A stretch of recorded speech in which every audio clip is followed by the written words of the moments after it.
start line at Bathurst, where he never got past the start line in the Jaguar. So perhaps down under is not really where Tom Walkinshaw has the best of luck. They said the car didn't have a handling problem from the accident, but I noticed it understeering very badly in the hairpins. So maybe tonight when they check it over, they'll find something wrong in the front suspension. His qualifying time into this flying lap contest was slightly slower than Frank Sittner's. Frank Sittner did 1:33.94 and his flying lap time 1:34.3. Walkinshaw about to come up to the infamous bridge. Tom trying really hard. He's had 2 brake lockups this lap, and that's not something he'd been wanting to do on slicks in the race. No, Through the bridge, tight line. Nice, clean line. I think we'll find. I think when they check this car tonight and afterwards, they'll find something wrong. 1:35.47, 1:35.5, 1:35.5. We'll make it 1:35.5 for Tom Walkinshaw. 1:35.5. The watches across the start-finish line, and Paul Adams on the way. Now, no question about this man's ability as a driver.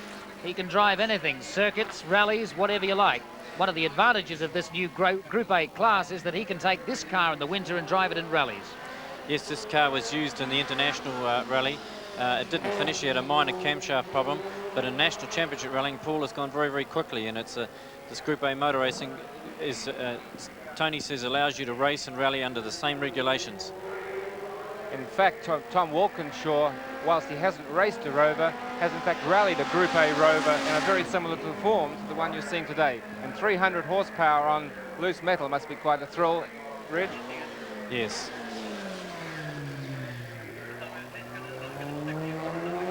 Well, Paul Adams driving, using all the road. He wants to get a good time. There's another Toyota Corolla GT in this race under Bob Holden, and he wants to get a quicker time than them.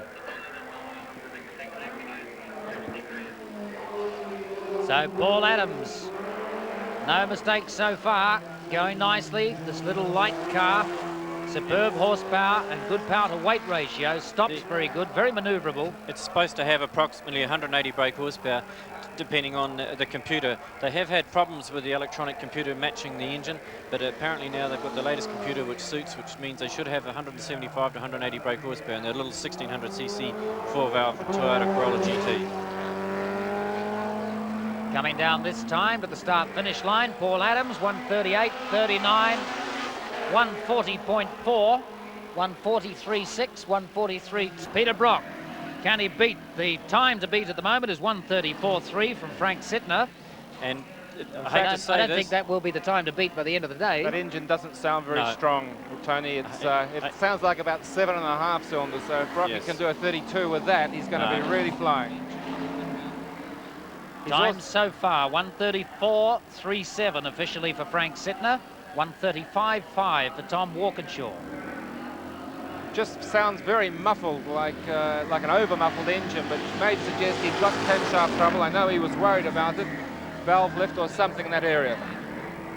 About 200 kilometres approaching this hairpin turn, marked by a tractor tyre, down to first gear. As soon as he's gone left, he's right again. And then off another blast up to about third gear, peaking in third gear, left onto the bridge, the wharf approach through the concrete gates. 1 minute and 2 so far. Coming around this time through the wharf gates. Close to the curb, but he won't want to damage those lovely new Momo wheels, which he had flown in this week, especially built for the car. But Peter, very precise driver, as they say, Peter perfect. Very rarely does he do anything wrong. Looking at the time now, across the bridge, 1:27, 28, 29. And down the front straight again, counting it down, 33, 34, 35.5, 35.7, 35.7. We'll say 35.7 for Peter Brock. 1:35.7. I think they'll be pulling the inlet manifold and the rockers off that car again tonight. We understand that maybe Neville Crichton will not in fact be competing in the one-lap competition. We remember that the competition is open to competitors, but it's not compulsory. And as we understand it, maybe Neville will be happy with his grip position, which would be sufficient to put him on the front 1 or 2 rows anyway. And while Dick Johnson is out there at the moment, we have just had confirmation on official lap times from the second practice session that in fact he was given the 1:32.37. So obviously somebody else got him as quickly as we did. Dick Johnson is the fastest qualifier so far. Well, that means $3,000 he's won already, and he's about to try and win another 4. So Dick could be a very wealthy man out of a little bit of motoring, Tony. Kent Bajan very close behind him with 32.64, and the next competitor is Frank Sittner on 33.74. So the two of them are a good second quicker than the rest of the field. That's what it comes down to, a contest between this man and Kent Bajan in the BMW. Dick Johnson's trying very hard and getting a tail right out coming out of the corners, so he's got a quick time coming up. We've seen he can do 32.37. That's substantially faster than anybody has done so far. 34 is the time he's got to beat to take the lead. Coming down this time, 29, 30, 31. 32.41, 32.43, 32.36. Suffice it to say, it is the quickest time by a substantial margin at the moment, but 32.34 will give Dick Johnson as his time on the flying lap. It remains to be seen whether Kent Bajan can prevent it. Oh, and he's done it wrong. No, it's only the warm-up lap, so he'd be very happy about that. Won't affect his lap time because, as Reg just pointed out, he hasn't started the lap time. But even doing that, approaching the lap time, means that he was really very serious about getting this money. I was going to say before the lap started, he was all over the circuit, using it very hard for a warm-up lap, and Kent, that will have given him a bit of a fright. Well, he certainly won't want to do that on lap 1 of the race tomorrow. And 1:32.49 is what they have officially given Dick Johnson. 1:32.4 was what we said. 1:32.49 is the official time. That's the time to beat. Kent's given himself a bit of a fright, so that won't be helping him on this lap because he made a mistake on the warm-up, and it'll affect him now. Just might bring the ginger out of him, though, Reg.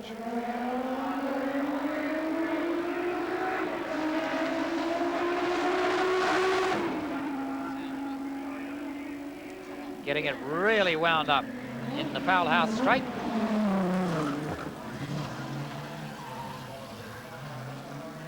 Overdoing it just slightly. Notice the cars come off the cam and both the hairpins there, so he'd be losing a bit of time. That's a minute now as he approaches the wharf gates.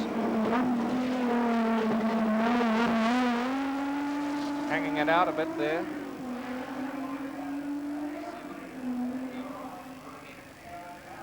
Time to beat Dick Johnson's 1:32.49.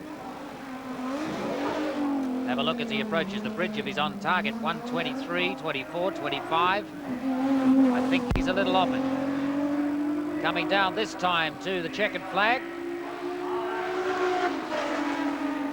1:33.85, 33.9, 34.02. We'll call it high 33s. It's certainly not going to beat Dick Johnson's time. $1 for a day's work, that's not bad sort of money, is it? It's a bit in the poke in the eye with a burn stick, isn't it? Why do you reckon it went so well, Dick? The car is very well suited to the circuit. The only thing it lacks on is brakes, and they're standard brakes. And I tell you what, if any car's got good as standard brakes as a Falcon, they're doing real well because they are standing up extremely well, and I'm very pleased with the motor car. How do you think those brakes are going to stand up in the race tomorrow? Well, see, if we can run quicker than these guys, all we have to do is sort of knock it off and we'll just save the brakes because the engine's as strong as a bull. The gearbox is good. Don't know about the rear axles, but, you know. That's always a problem with the Falcon, isn't it? Well, you know, there again, we're running standard parts, which does create somewhat of a problem. You know, the Group A cars, the proper Group A cars, have got real racing-type rear-end hubs and things like that, and front hubs, so it makes it a little difficult. But I tell you what, it's doing a great job. Well, Dick, you've got $7 grand to put towards development if need be, so best of luck for tomorrow in any case. Thanks very much. We'll see if we can add to it tomorrow. In fact, it's a light start. No way. The green light is going. They're away for a start. Dick Johnson out in the lead. Coming through on the inside, Peter Brock into third place. Neville Crichton in second. A great little battle. A very good start from Peter Brock, getting up to third place there, behind Neville Crichton. Dick Johnson lead, Neville Crichton second, Peter Brock third. Brute horsepower of the big Falcon is just powering Dick Johnson away. This is what he wants to do, make that initial break, and the grunt is getting him out of the corners so fast. Tom Walkinshaw, very aggressive, taking different lines. He's not going to sit back and wait to get through in the first few laps. He's going to be aggressive. Gary Pedersen also getting an excellent start on the Fiat, up to sixth place. Dick Johnson's got at least 100 metres on the field already now. Powers into the tight turns there. Hard right into first gear. Neville Crichton following him hard in second place. Peter Brock already in third and flying. Good start from Frank Sittner as well. Frank Sittner, a very experienced European, is driven on long circuits, and he said that he can be aggressive when he wants to be, and he's sure showing his talents now. Well, Neville Crichton not letting Dick Johnson get too far away early on. Peter Brock still in third place, then Frank Sittner, then Kent Bajan. Well, Frank Sittner, I think, may be a bit of a surprise here. He's really trying very hard, and he's not going to sit behind Peter Brock unless he has to. Here's your leader on lap one, Dick Johnson, the mighty Ford Falcon, leading the Nissan Sport 500. Dick Johnson through first, Neville Crichton through second, Peter Brock through third, then Frank Sittner, then Bajan, Tom Walkinshaw. Tom Walkinshaw back there, I would have expected him to be further up after lap one, but that's the way it is. The New Zealanders and the other overseas contingents have got ahead of him. And already the Volvo up to about 8th place. They've come through half the field in the first lap, so watch for them coming through. Dick Johnson still pulling away this lead. I know this is his tactics. The flag you saw waved there is for oil on the track. I was talking to Michel Delcourt before, and he said they wanted to get up as fast as possible, but he doesn't want to have an accident on the way. And he was very determined to get to the front, but not to have an accident. But Michel Delcourt has come right through this field, and you can see him in the picture there now. He's got right ahead of all the little cars, and he's trying very hard. It's Paul Adams in front of him in his Toyota Sprinter. Michel Delcourt is about to take him. A wonderful drive already, and he hasn't bent the car, so he'll be very pleased. Wayne Wilkinson will be really rapt to be up in second place ahead of his arch rival Kiwi style Neville Kent Bajan's car, driven in this part by Neil Lowe.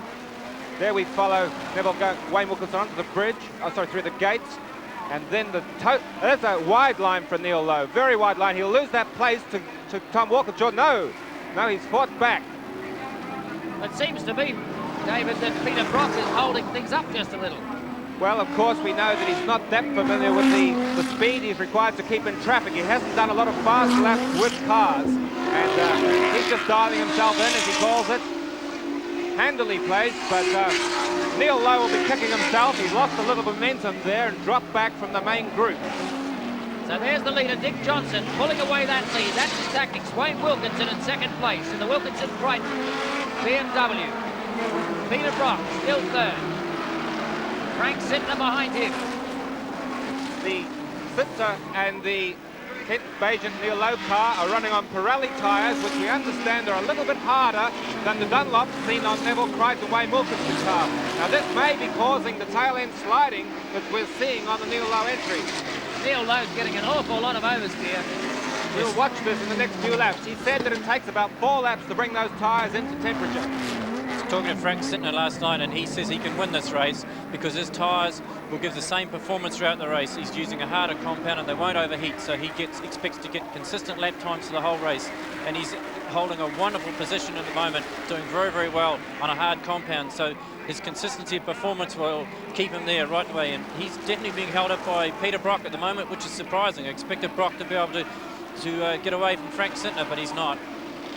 This is an excellent race from Wayne Wilkinson in second place. This is Peter Brock and Frank Sittner behind him. Frank Sittner getting very frustrated. Wayne Wilkinson in second place with Dick Johnson pulling away the lead. Wilkinson not really being challenged by Brock, and Brock still appearing to hold up Frank Sittner a little. Neil Lowe still getting wide. Behind Neil Lowe is Tom Walkinshaw. Well, you mustn't forget the fact that I think the Volvo's catching a lot of them. I just saw a glimpse of it in the picture before. I'm fairly sure the Volvo's closing in on everybody. We make that Volvo now in 7th place on the track. There's Tom Walkinshaw in sixth. Very shortly we should see there it is, the Volvo is definitely closing in. Wow, when the power of that car catches up to the others, we're going to see some passing that we haven't seen before. Superb driving from Michel Delcourt, the Belgian professional driver. He had to do his practice laps in the first 3 sessions in an ordinary standard Nissan wide track Bluebird. But our race leader is still Dick Johnson, the man from Queensland, who has had so much bad luck in recent years. I know this was the way he wanted to do it, to get out in the first 10 laps and try and build the sort of lead that will allow him to cruise just a little and stay on times that the Falcon will last for. 150 laps of the race. And Dick Johnson really working very, very hard to pull that lead away. He knew from practice times yesterday that he was quicker than the rest of the field. The question mark has been over the reliability of the Falcon, as with the other cars in an endurance race. Wayne Wilkinson driving superbly in second place. Getting a bit of breather though from Peter Brock holding up Frank Sittner. Frank Sittner is very frustrated to see him trying exceptionally hard to pass Peter Brock. And I feel if Frank Sittner can get past Peter Brock, he will start making inroads on Wayne Wilkinson. And Neil Lowe also catching up to closing under Peter Brock. Frank Sittner is in fact hit 2 curbs very hard. Over the bridge he hit a curb with the right front wheel, and coming into the pit straight, another curb. Now if he keeps that up, he'll be damaging a rim, and he certainly will be into the pits. So watch for that right front and left front wheels, as Sittner is desperately trying to find a hole past Peter Brock. Peter Brock is proving a very, very hard man to pass. Yes, he's got a V8 engine and gets out of the corners well, and they can't pass him on the straight, so the only way he can really, Frank Sittner can pass is under braking.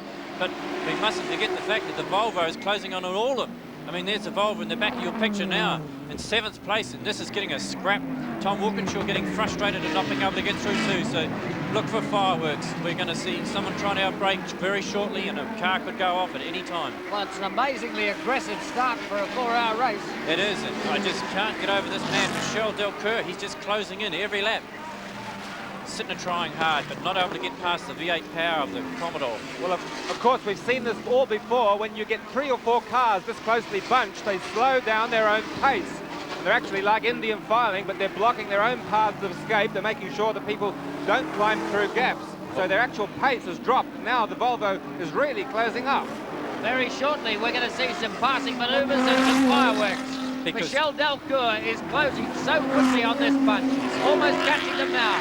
Michel Delcourt's got a turboed engine, and he's got more power than the other cars, so he will be able to pass the BMWs and the Commodore on the straight, whereas at the moment the BMWs don't have the power of the Commodore on the straight, and they cannot get past under braking. So Michel Delcourt, when he closes up, he will be able to pass these cars and probably climb up into 2nd position as the race progresses in the next half hour to hour.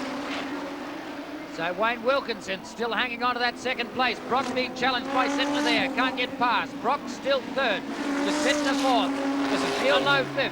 Unbelievable motor racing in a Nissan Sport 500. So close. People trying so hard. It's a 4-hour race. And here we have Frank Sittner having a go at Peter Brock. He's got through. He'll be pleased.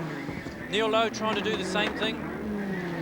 What a dream opening for Dick Johnson. He's just powering away in the big Ford now. And this is the sort of thing he wanted to do. He said yesterday he wants to protect the brakes of the Ford, and he's going to do it by getting out, opening a lead, and softening on his brakes. Neil Lowe has just got past Peter Brock. That's a replay of the passing manoeuvre. Frank Sittner getting past Peter Brock, having sat there for the previous 3 laps. Nicely done.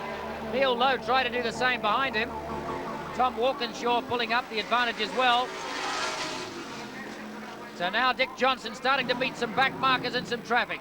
That's Bob Holden he's getting past now, having lapped him. And he's about to lap the other Holden Commodore of Blue McKinnon, which is running on radial Firestone tyres, or maybe radial Dunlop tyres. Well, Peter Brock is, there's Michel Delcourt coming past Tom Walkinshaw on power. No, he got chopped out there. Tom Walkinshaw, an experienced man, chopped out. Michel Delcourt going under braking. Oh, what a race. Fantastic. These overseas drivers are really too long. The turbo lag caught Michel Delcourt out there, and he dropped 100 yards. That's a problem with turbo cars. That was almost a repeat of the situation in practice yesterday. Somebody going on the inside and Walkinshaw going on the outside. On that occasion, he got T-boned off the track. We're moving into lapping the cars already, and that's amazing in such a short time. These fast cars are moving through the tail enders now. And look at this, three wide into the turn. Neil Lowe has got ahead of Frank Sittner. So Neil Lowe's car is now the tyres are warmed, it's closed right up. Peter Brock's been shoved right back out of it. This is and a traffic Lou jam. McKinnon's car getting in the way. But here we have Neil Lowe ahead of Frank Sittner and Tom Walkinshaw getting up past Peter Brock now. Walkinshaw squeezing him right out. Peter Brock tried to chop him out. Walkinshaw having nothing of it. Well, we have a motor race. This is unreal for a long distance race.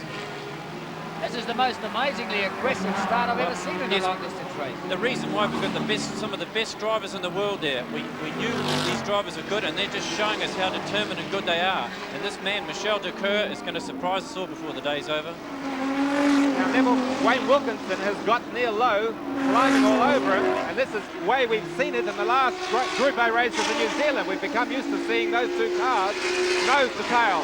And now we have a race amongst the Kiwis for second place. Well, Neil Lowe, who did a mammoth driving stint of nearly 4 hours in the Benson Hedges race, and was the first win that this BMW had in this country, is doing a very good job of catching up to Wayne Wilkinson in the black BMW as you see him. We have John Power in the pits in the Phillips Commodore. That's the first official pit stop. We know that it's an unscheduled one because it's too soon for anything, but John Power in the Phillips VK Commodore in the pits. Well, Wayne Wilkinson will be driving to orders. He'll be, Ray Stone, a team manager, will be saying don't race. Neil Lowe's out there trying very hard, doing what he did in the Benson Hedges and trying to get through and catch up to Dick Johnson. There's Dick Johnson through, looking back to the gap now to Wayne Wilkinson. Neil Lowe climbing all over him. Yeah. Dick Johnson's been held up by traffic there, and that could play a big part in this race as well. For the first time in New Zealand long-distance races, as I understand it, we've got communication from the pits to the drivers. So this is something that we're used to overseas. So the people can get direct information to their drivers as it happens or when it's needed. Dick Johnson, the big Ford, the pine-packed Ford, sweeping through the bridge and onto the pit straight. Now, it's obviously the traffic that's lost him all that space. He had an enormous lead, and getting through those black markers on a tight little street circuit like this has cost him an enormous amount of ground. And it could cost him a lot of time as the race goes on, because the first person to lap the traffic usually has a harder time because the people don't notice it. But we notice here Wayne Wilkinson and Neil Lowe still having a scrap, and Neil Lowe very determined to get past Wayne Wilkinson. Tremendous dice points in New Zealand for second place. Just have a look how close that gap is now. Dick Johnson really having to work very, very hard indeed in the Falcon to pull away his lead again. It all went to plan in the first couple of laps and he pulled away beautifully, but getting through the traffic has cost him that gap. He's probably lost 10 seconds, I would say, Tony. He had such a tremendous lead, and it'd be at least 10 seconds he's lost. And here's Neil Lowe having to go at Wayne Wilkinson. What a tremendous scrap.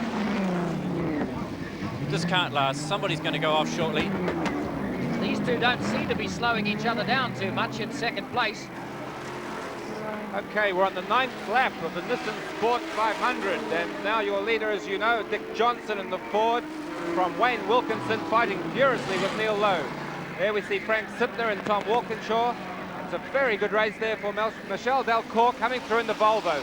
We expected it to go very quickly, but I don't think even this quickly was imaginable. There is the Volvo, number 11, Michel Delcourt, the Belgian, who has come here and surprised so many people, working his way through the field. Dick Johnson getting held up even more than we've seen before. Dick Johnson going into the pits. Well, there's a problem here. The new leader is now Wayne Wilkinson. We'll find out what's happened to Dick Johnson in the pits very shortly for you. But now we have a New Zealander leading this race. Wayne Wilkinson with Neil Lowe behind him. They're taking fuel on. A lot of people predicted this would be a stop, but not so soon. Again, the fuel is just a precaution to make sure the car is full at all times. The driver will be talking to the co-driver. The wheel changes possibly, maybe he's overheated the tyres, but we'll hear this from our pit people. Well, that means all the hard work has come to naught if he has overheated tyres. Well, we don't know. There's certainly the fuel leakage. Yes, fuel spilling from the car, maybe a burst tank. Well, the organisers will make them top that fuel up. wipe the fuel up before they're allowed to go out. So this is going to be a long fuel stop, pit stop, and it's going to affect their chances in the race. They're putting the front of the car up now, and maybe they're going to change those tyres as well. Well, this is a tragedy for Dick Johnson's chances of winning this race here. Their chances would now be very remote. They spent so much time in the pits. The pace is so tough, it is unlikely, unrealistic that Dick Johnson could recover from a stop like this. And his rotten luck continues. He has rotten luck at Bathurst, rotten luck when he came to the B&H late last year. And here he is now, the pole man in the pits. Okay, we just heard from the pits that the problem with that car is the rear brakes. They've lost too much time now to be competitive, because out in front at this stage, Wayne Wilkinson and Neil Lowe. Neil Lowe has got back in the lead, and Wayne Wilkinson is in second. Frank Sintner's back in third place, and it looks like Tom Walkinshaw would be fourth, with Peter Brock in fifth place. Neil Lowe is the race leader from Wayne Wilkinson. Frank Sintner behind him, Tom Walkinshaw behind him. But the Volvo, I think, has got past Peter Brock as well. So here we are, have the leader, Neil Lowe and his BMW. What a tremendous start for their race. They've come from fourth in the race to into the lead. Well, Neil Lowe is regarded as the sprinter of the pair of them. One imagines that Kent Bagent said, Neil, you go first after your dynamite performance in the B&H. You go and set the pace, and I'll pick up the pieces at the end and hopefully take it through to the checkered flag. We get another chance to have a look closely, as we did just then, to see just how hard these drivers have to work around parts of this circuit. An enormous amount of fighting the wheel. Remembering what I said in practice, this car has left-hand drive and power steer. It is ideally suited to go through tight turns like the Taranaki gate there. That was a little bit of a spin there from the Phillips Commodore, but no harm out of the way of Neil Lowe, who's leading now with a comfortable gap back to Wayne Wilkinson. We must be approaching the time of the race now, David, where somebody has to start looking at what times they can stay on all day, rather than this mad race we've had at the front. Well, certainly these initial laps have been exciting, but they won't be very fast while they've got such a full fuel load. We haven't been bothered with time. Now the Volvo is fighting for the place with Tom Walkinshaw right in front of our screen. He's just gone up to second position because Tom Walkinshaw was in second, and I think now that the Volvo, there's Tom Walkinshaw in second place, Michel Ducour in the Volvo in third place, and Frank Sintner is in fourth, and Wayne Wilkinson back into fifth place. Traffic jam at the hairpin turns there, but Tom Walkinshaw holding his place, but he's got this turbo Volvo. You're normally used to seeing Volvo on the name of fast trucks. Now we have this fast racing saloon, Group A Volvo, turbo power, and it's pressing Tom Walkinshaw, European Touring Car Champion. Well, the Volvo should have more power on the straight, so it should be able to get past Tom Walkinshaw later on.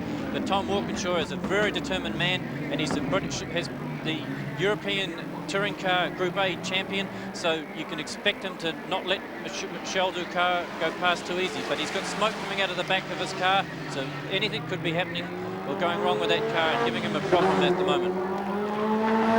Michel Ducour seems to get a little bit of oversteer, a couple of those corners there. It's a little bit tail happy, but seems to be under control. I think he's just plain excited with the way it's going. He's got so much horsepower at his disposal, and he's disposing with his field quite rapidly.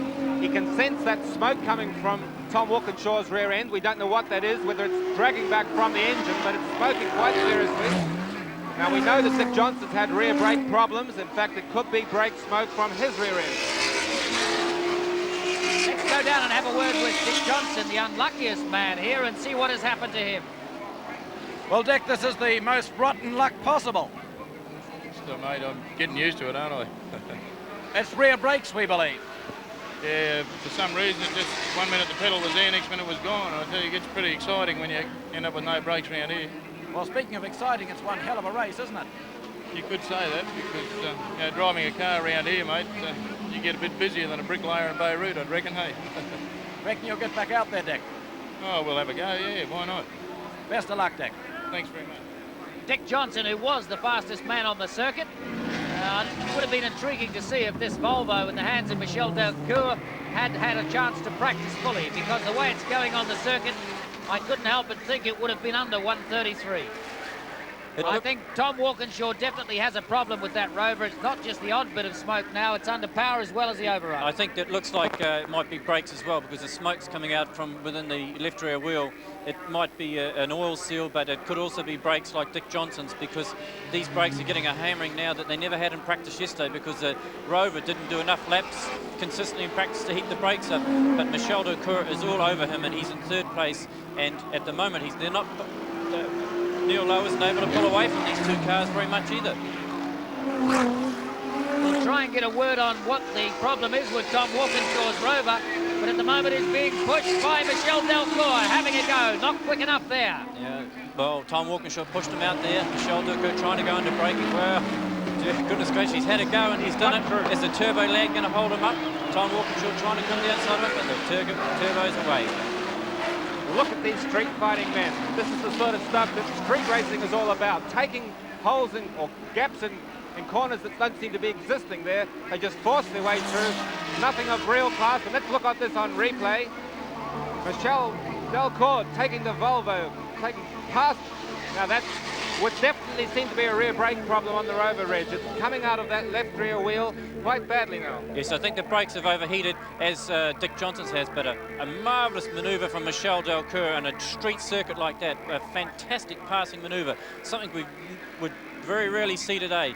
But Tom Walkinshaw is a street fighter, and even though he's probably got brake problems, he's not slowing down. He's got the other BMWs behind him, and also Peter Brock. But Tom Walkinshaw is just going to press on as hard as he can go, which is why he became this European saloon car champion last year. The thing that intrigues me is how long the rear tyres, pieces falling off this Volvo, how long the rear tyres on the Volvo are going to last with the amount of oversteer that he's getting. He's almost driving it like a rally car in place. I think they're using a hard compound, so it shouldn't matter too much, Tony. I just think Michel Ducour is really taking advantage of the turbo power. In fact, the left rear bumper has obviously caught a tyre and it's just flapping about. Sorry, the right rear bumper. And nothing's really going to do any damage, I wouldn't think. It's probably just a plastic moulding strip or something that's come adrift. And it won't be a problem with the officials because it's not a safety hazard at this stage. If it was a problem with the officials, he would be black flagged. But as David says, that's not liable to happen for Michel Ducour. And Michel Ducour is now closing right in on Neil Lowe, our New Zealand leader. So after 14 laps, the order is Neil Lowe in the BMW, Michel Delcourt in the Volvo, an amazing drive from the back of the grid, and Tom Walkinshaw still tenuously holding that third place. This Nissan Sport 500 race has had a fantastic first 14 laps, something we never expected in our highest expectations of any street race. Dick Johnson still has not rejoined the race, so we imagine the problem is taking some time to solve. Obviously, he has dropped from contention, but if he comes out, he's always good to watch on a circuit like this. One thing I would expect with the Volvo is that when Robbie Franisevic gets in, he's an excellent driver and he'll be keeping up this pace. So I would expect the Volvo to possibly take the lead in the race later on. Here it is, the Volvo.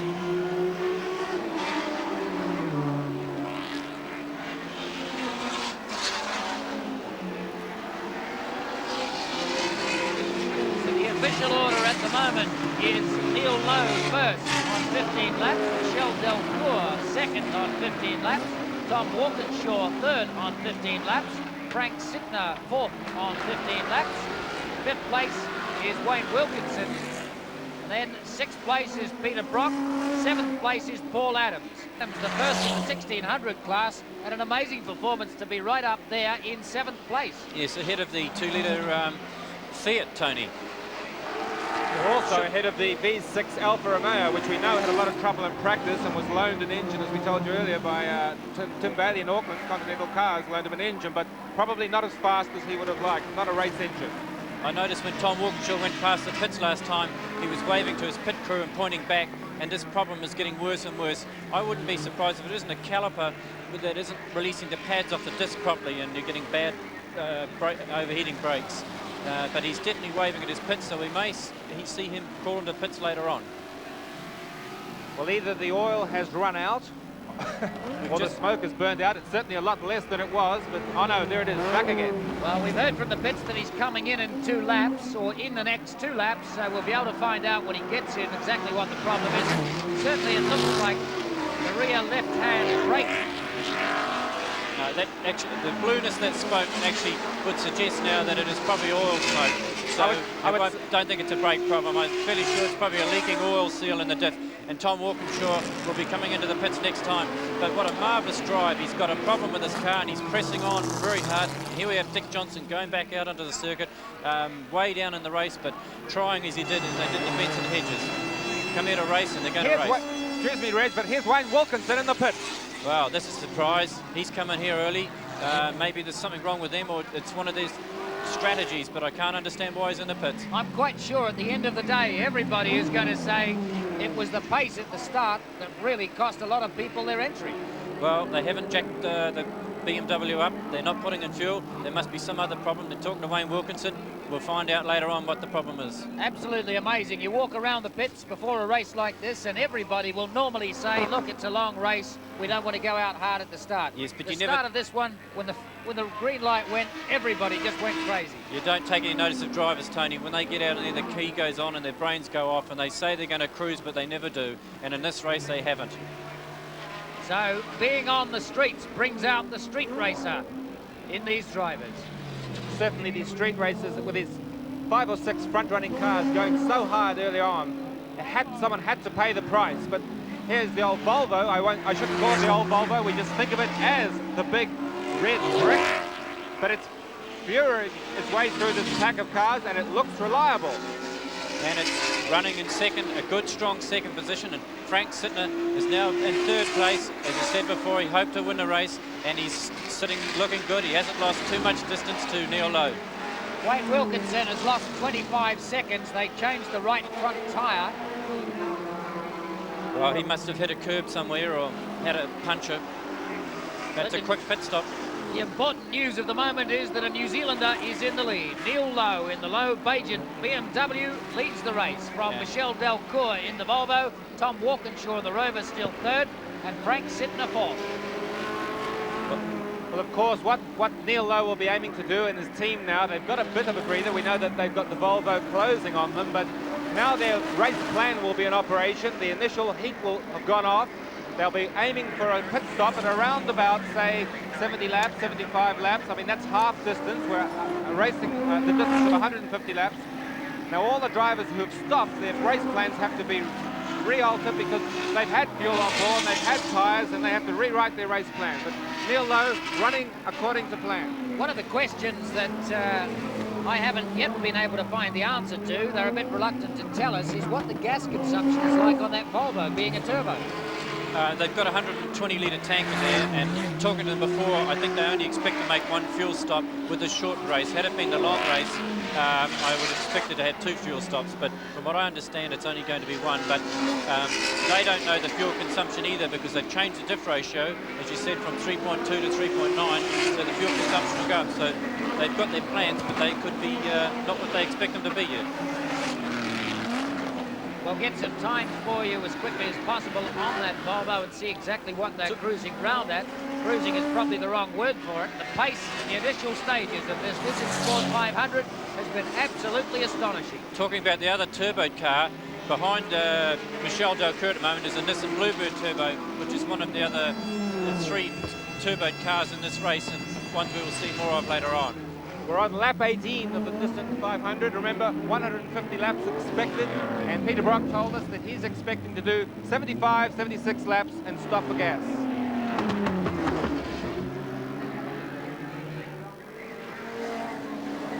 Peter Brock, of course, dropping back from the main pack, but it's an endurance race, as we said earlier. He's pacing himself. He's still handily placed, but don't be confused. Dick Johnson is right out of this contest. He must have lost a good 4 or 5 laps, but he's got his old Bathurst sparring partner right in front of him. Well, these 2 Australians will be having a lot of fun together now, and Peter Brock won't be likely passed by Dick Johnson, but Dick Johnson will be getting a great buzz out of doing this at the moment. Well, I disagree, Rich. I think that Peter will be happy to let Dick get out of the way. If Dick's going to go at the speed that he was in practice, Neil Lowe is in the pits. Well, an early pit stop for Neil Lowe as well. Well, it's all happening fast and furious here. And now the Volvo has taken the lead in the race. Seems like nobody is exempt from the pit stops in this race, and I'm sure at the end of the day there are going to be a lot of people saying, what did that crazy pace at the front of the race cost us? Well, Frank Sittner's story about that he can win this race is starting to come true, because he's now moved up because of the retirement. So he's in second place. So Michel Delcourt and Frank Sittner are looking very good now. Remember, we've got Tom Walkinshaw expecting to come into the pits. He signalled the pits on his way by last time, so he's going to be an expected visitor soon. Now, under the bonnet of the Rover, looking, there's no labels there, boys, to say what's wrong. You've just got to figure it out. They're down the front of the engine, and it looks like they're looking at maybe the oil seals that are leaking, or whatever that's causing that smoke. It could be a front crankshaft seal or a rocket-covered gasket, something of that nature. Well, obviously they're worried. There's not an immediate answer to the problem. They've already lost over a minute. It's a long pit stop. This is costing them possibly their 5th victory in Group A races in a trot in this country. So we have the Volvo out in the lead, and Frank Sittner, Englishman, sitting right there. Tom Walkinshaw as well. So remember, we have these BMWs controlled by a little computer, and going back to the beginning of the B&H series, which was held late last year, that problem put this car out of the lead of one of the races it was in. And if it's an electrical problem with something involved with the computer, they're definitely in trouble. But there seems to be a fellow standing there with a water can. I don't know whether that's to add oil or water. He's going out anyway, rejoining the race.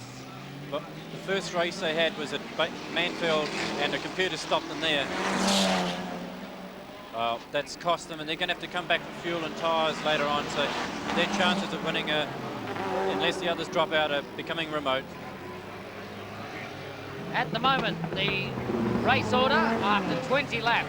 Michel Delcourt in the Volvo first on 20 laps. Tom Walkinshaw on the Rover second on 20 laps.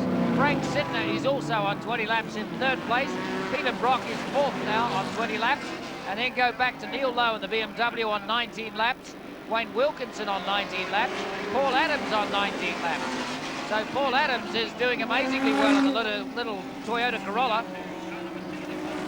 Tail end Charlie at this point is Chris Heyer in the Audi 5-cylinder that's made like that with 5 cylinders. It's not a 6-cylinder that's lost one, but now that smoke is really getting heavy from Tom Walkinshaw's car. Yes, I'm fairly sure it's oil smoke too, because when I went past the pits last time, it didn't smell like crazy. Walkinshaw, a tremendous street fighter. His car's oversteering badly, being able to press on and stay in second position with all that oil on the tyres is a marvellous driving. It's just something that we've never seen in this country before, a man doing this and keeping second position against this company. Oh, Tom Walkinshaw is having a hard time driving this car.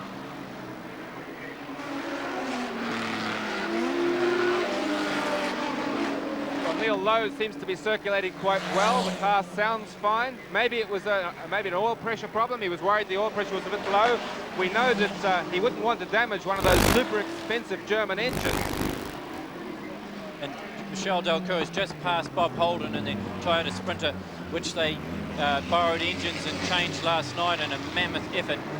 These people here had trouble yesterday in the Toyota Sprinter behind, and they changed engines overnight after borrowing one from a New Zealand person. So it's the very determined teams that are here at this Nissan 500 street race.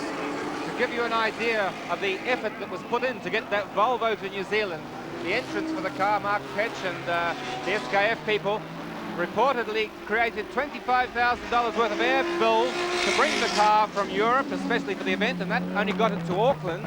And then the organisers of the event had to pay another $6,000 to put it on a Bristol freighter and bring it down in time for the last practice session yesterday.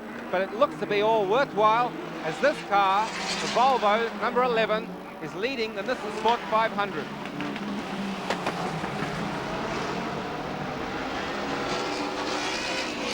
Now we have an unofficial lap time, which was very interesting reading. 1 minute 31 seconds. That's a full 1.5 seconds faster than the quickest pole time of Dick Johnson. There is no way any car on the circuit could go as fast as this car. 1:31 is a fantastic time. And We've seen all the other cars in their 2-time practice sessions. We've seen them in the flying lap competition, and the fastest time was 1:32.49. Dick Johnson's the only man who went under 1:33.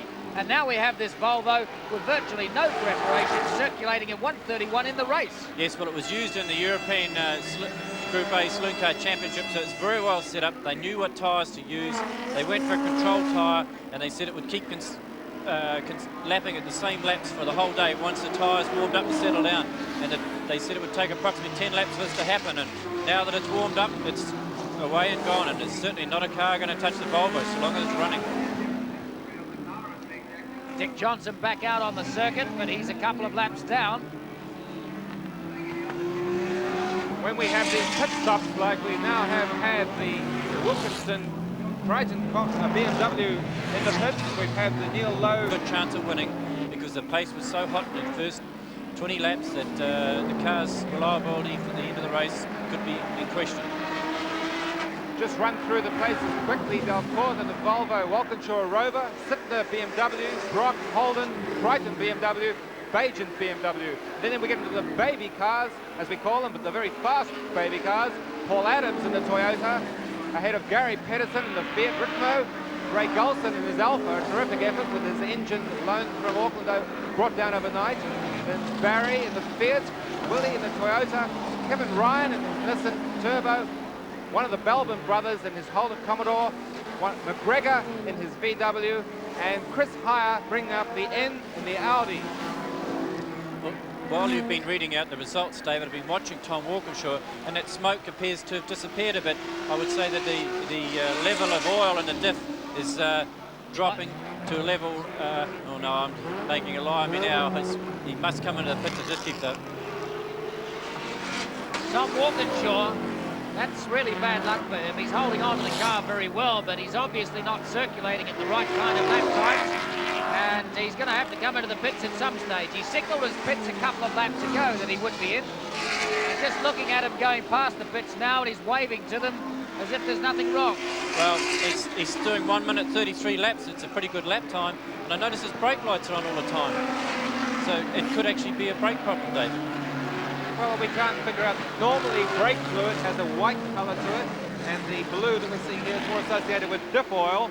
Let's see if we can cross now to the pits with no, in fact, we can't get a camera at this moment, but the oil smoke is obviously not causing a problem to his lap time, and that's why he is reluctant to stop. But obviously, any fluid that's causing the smoke, which is burning, it could run out. Now, if it's diff oil, we presume he's got something like 2 or 3 litres in that diff. It could very well be coming from the diff breather. If it's, he could well have overfilled the diff in order to preserve the life of the gears in there, but it's so excessive, that smoke, that it can't possibly go on. Well, I would imagine he'll get black flag before terribly long. One thing about Tom Walkinshaw, he's done a lot of long distance races, and he knows that coming into the pits is a waste of time, and you just keep driving your car, and that's obviously what he's going to do. He knows there's a problem, but he's not coming in until the car stops. But I'm still can't understand why his brake lights are on. That's got me a bit amazed.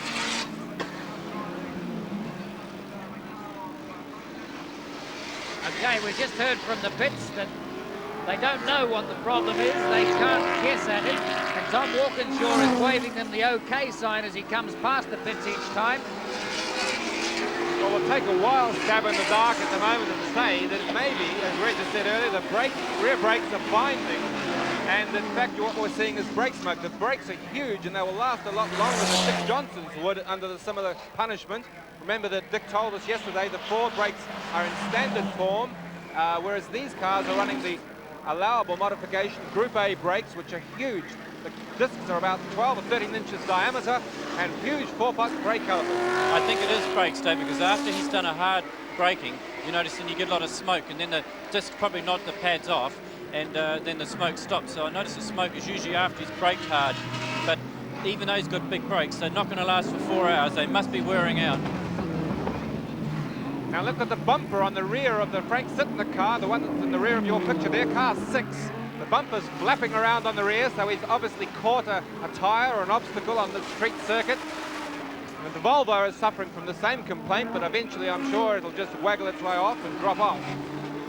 This is a battle for second and third with Tom Walkinshaw second, and the car number 2, the Rover 3.5, ahead of car number 6, Frank Sittner from England in the BMW. And Frank Sittner, I'd say, would be looking at the Rover and saying, well, I can pass you shortly with all that smoke coming out. And Frank's setting himself up to take over second place in the race. And they're going to get held up now by Lou McKinnon and the Commodore. Well, mainly I'm impressed with the standard of the New Zealand drivers in moving over for the fast cars. We've seen no incidents that we know of that have caused... Now there's a tight manoeuvre. Frank Sittner's just gone into second place ahead of Tom Walkinshaw and be very pleased. Well, we hear from the pit crew, Tom Walkinshaw's pit crew, that they think the oil is coming from a gearbox leak and just leaking onto the exhaust. It still doesn't explain why the rear brake lights are on that Rover. That shouldn't be happening, so it's interesting to hear at the end of the race what the actual problem really was, Tony. We're at lap 28 of this 150 lap race. After 26 laps, Michel Delcourt in the Volvo on 26. Tom Walkinshaw in the Rover on 26. He's just been passed by Frank Sittner. So Sittner second, Walkinshaw third, both of them on 26 laps. Peter Brock in the Holden in fourth place on 26. And then come back to Wayne Wilkinson in fifth place on 25 laps. Neil Lowe in sixth place on 25 laps. And a further lap down to seventh place, Paul Adams in the Toyota, the first of the 1600 class. And the first of the up to 2.5 litre class is Gary Pedersen in the Fiat in 8th place on 25 laps also. Now the bonnet has just broken loose on the front of the Volvo. Being a front opening bonnet, that could be a real hazard. Yes, there's a bit of a problem there. I can see them having to come into pits and putting some of our famous 1,000-mile tape on it. It's got one of those clips on it and it's unscrewed, so it'll take more than a couple of seconds to fix that problem. In fact, it's one of the safety pin type arrangements which are supposed to be foolproof and bulletproof. It looks like it's actually broken it right out of the chassis and it's flapping completely on the bonnet. Now this is the fastest part of the track. Let's watch and see what the wind does to the bonnet. It won't do too many laps like that because eventually it'll weaken and it'll buckle up in front, even though it's held, it's going to... I would think even if they weren't thinking of bringing it into the pits themselves, the flag marshals would have something to say about it. Yes, there'll be a bungee cord going on that, I would say. Well, if that car comes into the pits, that will probably leave Tom Walkinshaw and Frank Sittner fighting for the lead. The two Englishmen. Frank Sittner be comfortably in the lead then. And also in the pits, Tom Walkinshaw. We'll find out what the problem was with Tom Walkinshaw's car from the crew very shortly. We know the problem with the Volvo was the bonnet catch on one side had come up and the bonnet was flapping in the air. That's a simple enough problem to fix, provided the engine will stay cool enough while it's in the pits. Yes, they've got a problem when the engine stopped. It's obviously bored and overheating. You can see the antifreeze being pushed out everywhere. They're trying to fix the bonnet pin problem and keep the engine cool while it's sitting there. But we have in the lead now Frank Sittner. So tremendous changes going on in this race in such a short period of time. Well, let's not forget that in second place now is Peter Brock. And that's a very handy spot for Peter Brock to be in. He said that he wants to just cruise around and just, well, should we say cruise around Peter Brock style is pretty fast for anyone else. But very close moment there for Frank Sittner and with the tail end Charlie there, one of the tail end Charlies, a little Toyota there. Dave James. Dave James it is. But no trouble there. Frank Sittner will probably leave passing him now until they get through to the pit straight. Yes, Frank Sittner being very badly balked there. It's a bit of a shame. He's lost a lot of time in that being balked like that. But what we'll be watching for is then, with interest now, Frank Sittner in the lead and Peter Brock in second place. It's going to be a battle of teamwork and half distance, remembering that 5 seconds, 10 seconds won in the pits is a hell of a lot easier than 10 seconds on the track.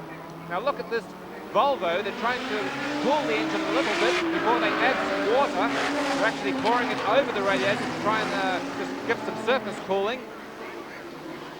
The car, while it's sat there, it boiled and it's pushed all its water out, so they've got to cool it enough so they can take the radiator cap off and refill it up. I would think that's why they haven't gone out in the circuit. The bonnet pin problem, I'm sure they fixed that already, but they've got to cool the engine to be able to take the radiator cap off with safety, and I wouldn't want to be standing around when they do that. turbo cars, of course, generate fantastic heat in the exhaust system. They're obviously fixing the bonnet problem at the same time as trying to get the water in, but lost a tremendous amount of time. Robbie Francevic there throwing in his advice. He's concerned, obviously.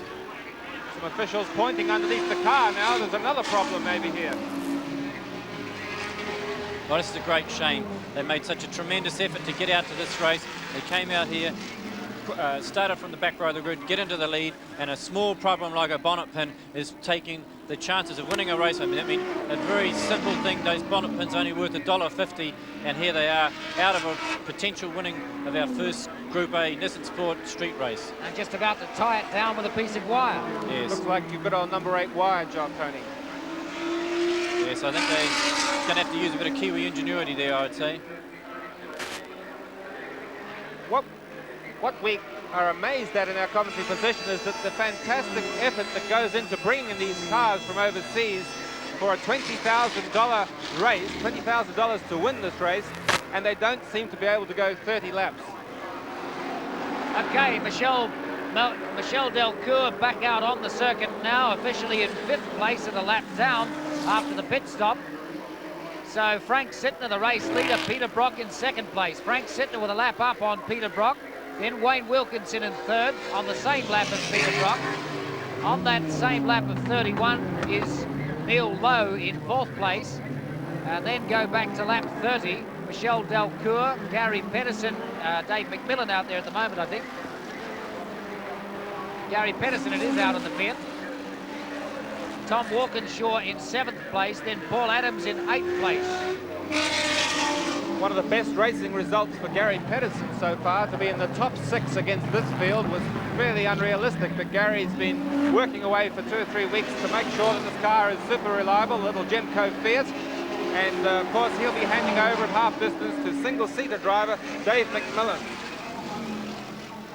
Going back to the Volvo, it's 2 laps down, but at the pace that it was going, it's still got a chance of catching up and getting back in the lead if they have no more trouble from the bonnet pin and the overheating that was caused in the pits, because the overheating in the pits could have damaged the head gasket. So it'll be interesting to see whether any problems come about that car later on. Certainly if the motor is still sound, they were lapping quickly enough and obviously capable of quick enough laps to get back in the lead. It's not unrealistic at all. No, and I have to say now, Frank Sittner said to me last night when I was at the hotel with him that he'd win this race because his car would be there at the end, and at the moment that looks exactly what he's doing. So Frank Sittner, the race leader in the BMW. BMWs at this stage 1st, 2nd and 3rd. Sittner 1st, Wayne Wilkinson 2nd, and Neil Lowe 3rd. So BMW 635 CSIs, there are only 3 of them in the race. They are 1st, 2nd and 3rd. Peter Brock has moved back to 4th place. Frank Sittner just going by the Belbin brothers Holden Commodore and Paul Adams in a little Toyota. Paul Adams, of course, driving with Alan Wolfe, his father-in-law. Great motor racing pair in New Zealand, Paul Adams and Alan Wolfe. This is Paul Adams in the Toyota number 71 red Corolla, as you see it. This is the same car that he rallies and he uses in the international rally. Well, we have it unofficially as in the lead of the Fiat, although our computer's telling us that Gary Pedersen is in fact in the lead in that baby class. But here is the leader of the category, up to 3 litre, the Toyota Corolla of Paul Adams. Toyota Corolla is in the 1600 class, so that's an amazing performance to be up there beating 2.5 litre cars. But the Toyota Corolla is a new generation Japanese Group A motor car, and when we see the new generation Japanese Group A motor cars with bigger engines, not only will they lead this class, I think they'll be leading the other classes as well. And it's only a matter of time. In this race next year, we should hopefully have Tom 3 Walkinshaw. cars. Tom Walkinshaw has stopped. Obviously, whatever the problem was, it has got worse. He thought he could keep circulating instead of coming into the pits. He's given his crew a wave each time around, and there he is, stationary. Well, Tom Walkinshaw pitted, went out on the circuit, got going again, but if he's lost oil out of the diff of the gearbox, it could have overheated the diff or the gearbox and either broken either crown wheel and pinion or the gears in the gearbox. And it's a tragedy to see Tom Walkinshaw like this. They had a problem in the Bathurst with an accident in the first start at the Bathurst, and here he is standing on the side. He drove brilliantly in practice yesterday, but got pushed out of it. and he hasn't had a good weekend at all. I think that's the end of the road for Tom Walkinshaw. The 1984 European Group A saloon car champion, parked on the side of the road. We're not very happy and having to walk home. In fact, Tom Walkinshaw must have handed over to him to give him a drive, and the lonely walk back from Australian driver Ron Dixon, who has been a very good competitor in Bathurst racing and touring car racing in Australia. And it's a sad way for him to end his race after only a few laps, but at least he did get some laps and he'll be happy about that. The gearbox casing yesterday not shunt because once it really warmed up, the oil started to pour out the gearbox, and just ran the gearbox dry, and I brought it in to put more oil in it, but it's obviously stopped the circuit now. That's pretty tough luck after coming all this way, Tom. Yeah, the guys have worked their tails off really since the car had that accident yesterday, and you know, I feel bad for them really. It was a pretty exciting race there for the opening laps though, wasn't it? Yeah, it was quite good fun to be in it, so I hope the crowd enjoyed it. It was certainly good fun to be in it. What about this style of street racing? Do you still like it? Oh, surely, you know, it's hard work, but it's good fun. Be back next year, Tom? Well, if we're invited back, we'll certainly come back. We've enjoyed it. When it's hot, it opens up because the way aluminium expands, and they said that they weren't going to change the gearbox, but they were going to check it. And there's Michel Delcourt having a bit of a moment there, and his bonnet's lifted up again, so he might lose some more time in the pits, which would be a bit of a shame because he looks like coming back as being our leader as the race progresses again. Seems like their piece of number 8 fencing wire didn't last terribly long. Wasn't put on by a farmer, I don't think. I'll have to bring my fencing pliers down with me to fix that one, I think. Dick Johnson in the pits again, and really out of contention, Dick Johnson now. He's overall in 19th place, and I'll add it up, about 11 laps down on the leader. The race leader, of course, is still Frank Sittner from Neil Lowe, Neil Lowe in 3rd place. Frank Sittner is first, Wayne Wilkinson second. 39 laps completed by Frank Sittner, 39 by Wayne Wilkinson, 39 by Neil Lowe, 38 by Peter Brock, 37 for Michel Delcourt, and 37 for Paul Adams. Well, Frank Sittner now has a real problem with that bumper. It is a safety hazard now, and the organisers probably will be looking very seriously at that, because if that came off in front of a following car, it could be very dangerous indeed. Now it's going to work its way backwards and forwards and eventually break, but hopefully soon, so that it doesn't cause the men with the black flag to come running out. I don't know, David. It's usually been a case whenever we say that. Well, we understand that the Volvo gave it a bit of a nudge on the last lap at the foul house hairpin, as we call it, and whilst there's no apparent serious damage, that bumper is certainly well adrift at this point. Normally when we watch these things, David, we say they're going to black flag a car, but they never seem to do it. So whilst possibly should be black flagged, I'd be surprised if it is, and they probably fix it at their next, at their scheduled fuel stop, which won't be that far away. BMWs must be showing their superiority in long-distance type racing. They may not be the fleetest when the race starts, but as these cars lie around, like the Rover parked over there, and as Dick Johnson either in or out of the pits with great trouble, we know that the BMWs at this point are 1st, 2nd and 3rd. The Volvo, which is back in 5th place, we cannot blame the car for its problem. It is an external thing that's been put on in terms of a bonnet pin that's caused it to be back from 1st place. Here we have Neil Lowe's BMW coming right up behind Crichton, who's 2nd. Yes, it's Wayne Wilkinson driving in 2nd place, with Neil Lowe slowing to close in on it again and hoping to pass him, which he did earlier in the race we saw, so it'll only be a matter of time, I think, before Neil Lowe passes Wayne Wilkinson. Being squabbled over. It's been like this for the last 3 months that we've been covering Group A motor racing on television. The strange aspect of that, Reg, is that we expected when the overseas drivers came here with their expensive machinery and teams that the 2 locals might get blitzed. Well, it's not happening, and the 2 locals are doing what they know best, having a good tussle on the circuit. And it looks like the Neil Lowe car is a bit quicker than the Wilkinson car, and be just a matter of a few laps before he gets past the head of Wilkinson. In fact, a brilliant braking manoeuvre, and he nearly got right past him there. Oh, well, that's what we call the infield hairpin complex. It's a difficult corner, and Neil Lowe tried to take second place there, but didn't achieve it. These two have raced against each other and close to each other so many times this year that they know the capabilities of the other's car. They just really seem to love racing against each other. It almost came off that for Neil Lowe, but not quite. Yes. Wayne Wilkinson just holding onto the line and getting it right for the next corner. So Neil Lowe having to drop back behind him. I think Wayne Wilkinson braked a bit late there, so he'll be a bit careful the next lap round. Going into the infamous bridge complex. Luckily, the bridge hasn't been blocked yet, but it could happen later on today. Just an update in the baby class.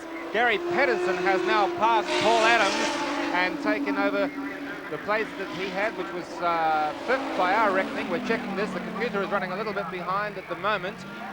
But in fact, Gary Pedersen, the favourite Mo, ahead of Paul Adams. Lowe is still pressurising Wayne Wilkinson very hard indeed. I just hope Wayne Wilkinson and Neil Lowe, neither of them make a mistake in this racing situation in a long distance race. Surprising how willing these drivers are to race each other when all they've got to do is finish. Really equivalent motor cars and two drivers that seem to trust each other very, very well. Yes, well, the Wilkinson had his 25-second pit stop before. Here's Neil Lowe having another go. Is he going to make it? No, on the outside of the corner for the next one. Well, 2 laps in a row he's tried it. Neil Lowe will have to find some other place to pass Wayne Wilkinson. Aren't these cars handling the bumps very, very well? That's what I can't really surprised about. I haven't seen any locking up brakes or anything like that from the BMWs on this rough circuit. It's surprising they don't appear to have a lot of suspension travel, but they seem to be coping with the bumps and the off-camber and everything very well. Yes, it is. It's not like we expected at all. Neil Lowe gets incredibly close going into this bridge complex. He's just itching for a way to get past. If they don't touch shortly, I'll be surprised. Look at Neil Lowe all over the back of Wayne Wilkinson. Well, we can't give you this officially, but Peter Brock's crew are holding out a board that he's in second place. Now, we know that, in fact, these two BMWs have had pit stops. We weren't able to time the duration from our stream point. They were 1 minute 45 approximately for the Neville Crichton entry, which is equivalent to a full lap. And I do know that Peter Brock is doing laps of 1 minute 33, 1 minute 34. So it does seem logical that he is holding his place since he hasn't stopped. But we'll have to wait for confirmation of this when the computer update comes through. Frank Sittner's bumper is dragging on the ground, but obviously not slowing him down. Driving very, very smoothly. Frank Sittner, 40 years old, from England, a bachelor, and a man who really loves his motor racing. We know that he does extremely well in the English class of Group A racing, and owns a very big BMW dealership. Got together with Johnson BMW in Auckland and Metro Magazine to run with John Morton over here for the Nissan Sport 500. Now we're just waiting to get confirmation from Peter Brock's crew, his pit crew, who will know the exact positions. And certainly they feel that Peter Brock is in second place. Frank Sittner still trailing that piece of bumper hanging off the back of the car. He's got to break off sometime. He's very aggressive, Tony. He's touched a few curbs and touched a few tyres, and if he wants to win this race, he better not keep doing this. Frank Sittner still circulating around at good, consistent lap times. Just confirming Grocky's pit board again. He's showing lap 45 completed, and 1 minute 35.2, his last lap, P2. So, well, we're sorry that we can't confirm this for you, but street racing does this. When cars stop very quickly in the first 1 hour or so, you tend to lose a little bit of placing reality or relativity. But we do know that Frank Sittner, the man on your screen now, is leading this event.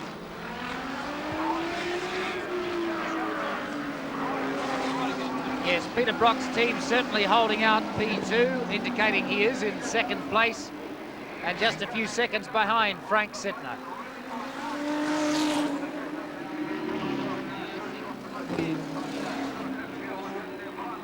One third of the race completed now. 150 laps total, and we have confirmation Peter Brock is in second place. He's now -2 seconds on Frank Sittner. Now this is a really interesting development, because remember that John Morton, who is down to drive the Frank Sittner car as the second driver, the co-driver, hasn't had that much experience in this car. He's only had a few laps of familiarization at Mansfield, where he proved to be as fast as Frank Sittner. But Frank Sittner driving a pace race at this moment. He's not trying to get into a fight with anyone, but this man, Peter Brock, certainly wants to fight with someone, and I would say he's aiming for the lead. Quietly confident that he can get onto the back of the Sittner car. We think that he changed from his Avon tyres to Dunlops just before the start of the event, and there's supposed to be a special design tyre for the Halton Commodore, a very low profile Dunlop racing tyre, which he hasn't actually had very much mileage on. Probably took a few laps at the start of the race to get used to, and now he's benefiting from some of the retirements, but certainly he's pressing what we understand is the placing at the moment. First place is Frank Sittner, and Peter Brock, we understand, to be fighting for that lead. Now there's Dick Johnson going very slowly round in the Pine Pack Falcon, having a reoccurrence probably of the problems that knocked him out of the lead earlier on. A great start by Dick, but great trouble set him back. He's been in and out of the pits at least 3 times, so not figuring in our results. We, initially when I picked my favourite, it was Brock and Perkins because of their pairing as a driver, and it certainly appears that way, even though the car isn't as quick as the others. Peter Brock is a very good driver, and Larry Perkins, when he gets in and takes over, he'll be driving just as quick. And it appears that the engine problem they had in terms of camshaft and rockers and other problems they had yesterday in practice no longer there. So what the work the team did overnight, which is a credit to them, is paid right off, and the car is circulating consistently in second place and keeping close contact with Frank Sittner, who is driving very hard, and if he's not careful he'll end up bending a wheel or getting a puncture. We can tell you, I think officially now, that the computer is hemorrhaged, because in fact it's showing Neville Crichton is leading the event, and no way can we see that he has passed him on the circuit. Tony Palmer has come back with some news update. Yes, Peter Brock definitely in second place, With Frank Sittner definitely in first. Well, this is a great turn of events. Obviously the informality of the whole street racing scene has just taken a few of our computer lap scorers by surprise, but we've still got a terrific race on, because to Holden fans, this is what they wanted to see. Their man, Peter Brock, making an attempt to break the dominance of BMWs in Group A type racing. Remembering this is the debut for this UDC Finance Holden VK Commodore, and second place, fighting for the lead, cannot be bad for Peter Brock and the Larry Perkins co-driven car. Cautiously pleased. We're driving hopefully within the limits of the car, and the normal attrition rates been kind to us. We've gone from 5th up to 2nd. We're 3 seconds behind the Sittner BMW. We make the Bajan BMW 3rd, quite a distance behind us, and 4th is the Crichton BMW. When are you going to be getting into the car? Well, we're scheduling to come in on lap 77 to 80. We'll just play it by ear with traffic in the pits, and then how the times are going. And what would it be then? A complete change of tyres, Yes, fuel, anything else? We'll put 4 new tyres on and fill it up with gas, and then we can go through to the finish, all being well. Is the race running basically to the way you planned it? Oh, very much so. We always plan where we can run reliably, that is hopefully, and we had a very bad practice through mechanical problems, and we did fix it at this point in time, and there is no reason why it shouldn't keep going at this. You certainly worked hard overnight to get rid of those mechanical problems. Well, yes, we had to. Well, looks like it's going to pay off today. Well, no, it's far too early to say that. We've now done 51 laps of a 150 lap race, and there is no way that I'll ever walk around smiling until that 150 laps has happened, because anything can happen in racing, and what we require is not any good luck, but certainly not any bad luck. The dealer team is that they say not about 75 laps will come in, but we will come in on lap 77. They've worked out 75 laps is the halfway point, of course, but 77 laps is enough to give them a safe margin past the halfway mark. They know what they can do on a tank of gas. House hairpin, that was what happened. Went into the containers there, which don't have a lot of give, and you can see the panel damage on the front of the beautiful black BM. Coming into the pits now to see if they can repair that. They're going to have a job on their hands. There'll be some very fast panel beating here. It's amazing sometimes how quickly they can straighten the panels on these cars when they come into the pits. It's a bit rough and ready, the method of panel beating, but it does to get you back in the race. They're topping up with gas meantime anyway. And have we had a driver change? Well, that means that it's going to be Sittner, Brock and Lowe.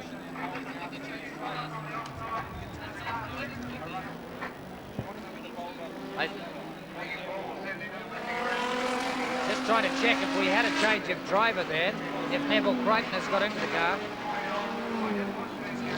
It's Wayne Wilkinson. Well, they've obviously had no suspension damage. Just checked to make sure there was no problems, and probably put a bit of tape on it and sent it on out without losing too much time. So this is their second unscheduled pit stop, and Wayne Wilkinson would have given himself a bit of a fright going in those containers and taken a while to get his lap times back, which allows Peter Brock and Larry Perkins to get further away from the man Frank Sittner as well. We'll give you a very unofficial placings as we see it at the present time. And we believe Frank Sittner to be leading from Peter Brock, Neil Lowe in third place with the pit arrival of Neville Crichton. Now Gary Pedersen and Paul Adams should be in fourth and fifth. The only variation on that would be that Michel Delcourt, who we know had a fairly lengthy pit stop, and the way that Volvo is rocketing, he could well have caught back the disadvantage and put himself back up in, say, fifth or fourth or fifth spot.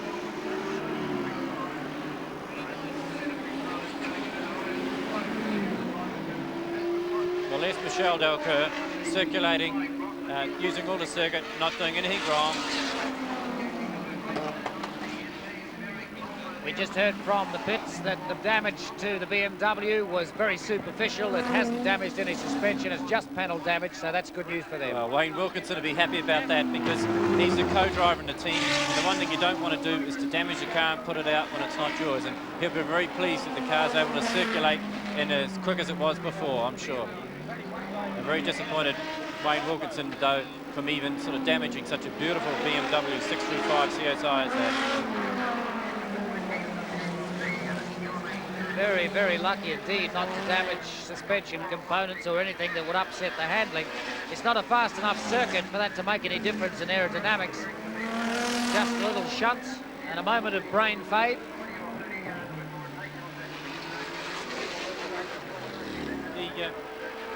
Well, while we're just watching the BMW of Wayne Wilkinson come around the circuit, of the three BMWs on the circuit, this is the only one on Dunlop tyres. Virtually the whole field is on Dunlop tyres, but the other two BMWs of Sittner and Kent Bajan.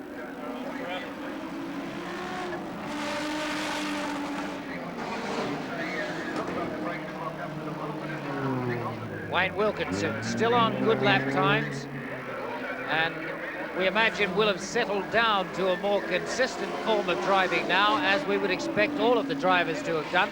Such a furious pace at the start of this race, and the first half hour or so really far faster than perhaps it should have been for the cars to last the distance.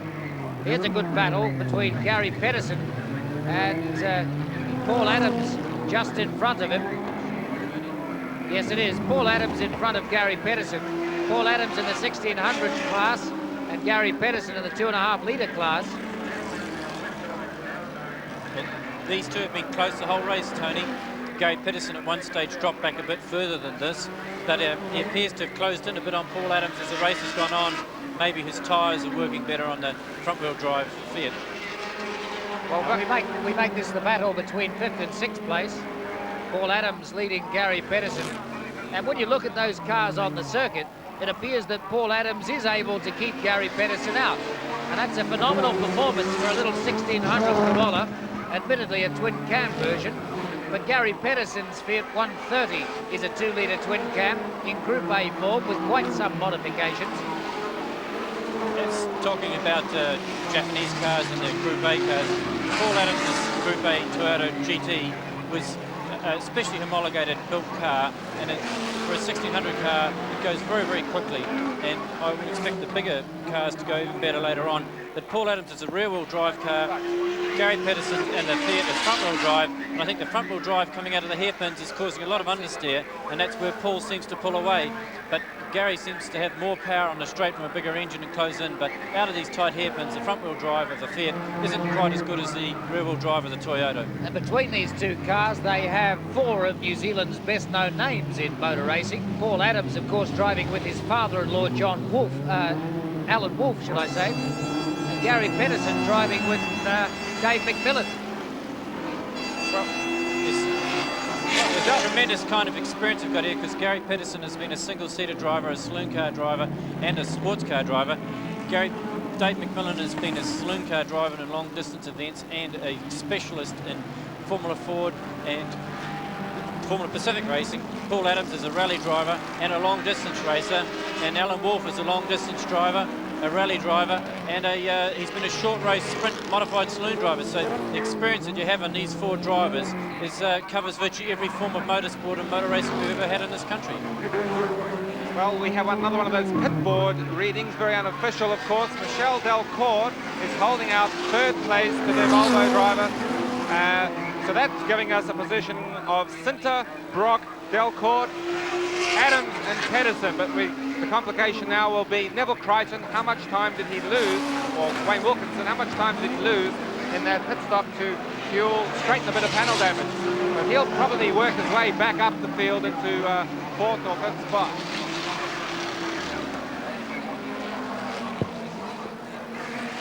Down in the pits at the moment, we have Frank Sittner's co-driver, John Morton from Auckland, with Graham Booth.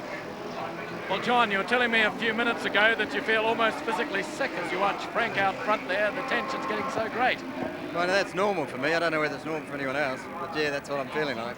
Yeah. What'll it be like once you get into the car? You're obviously looking forward to that. Well, that's no problem. Like that's what I'm here for.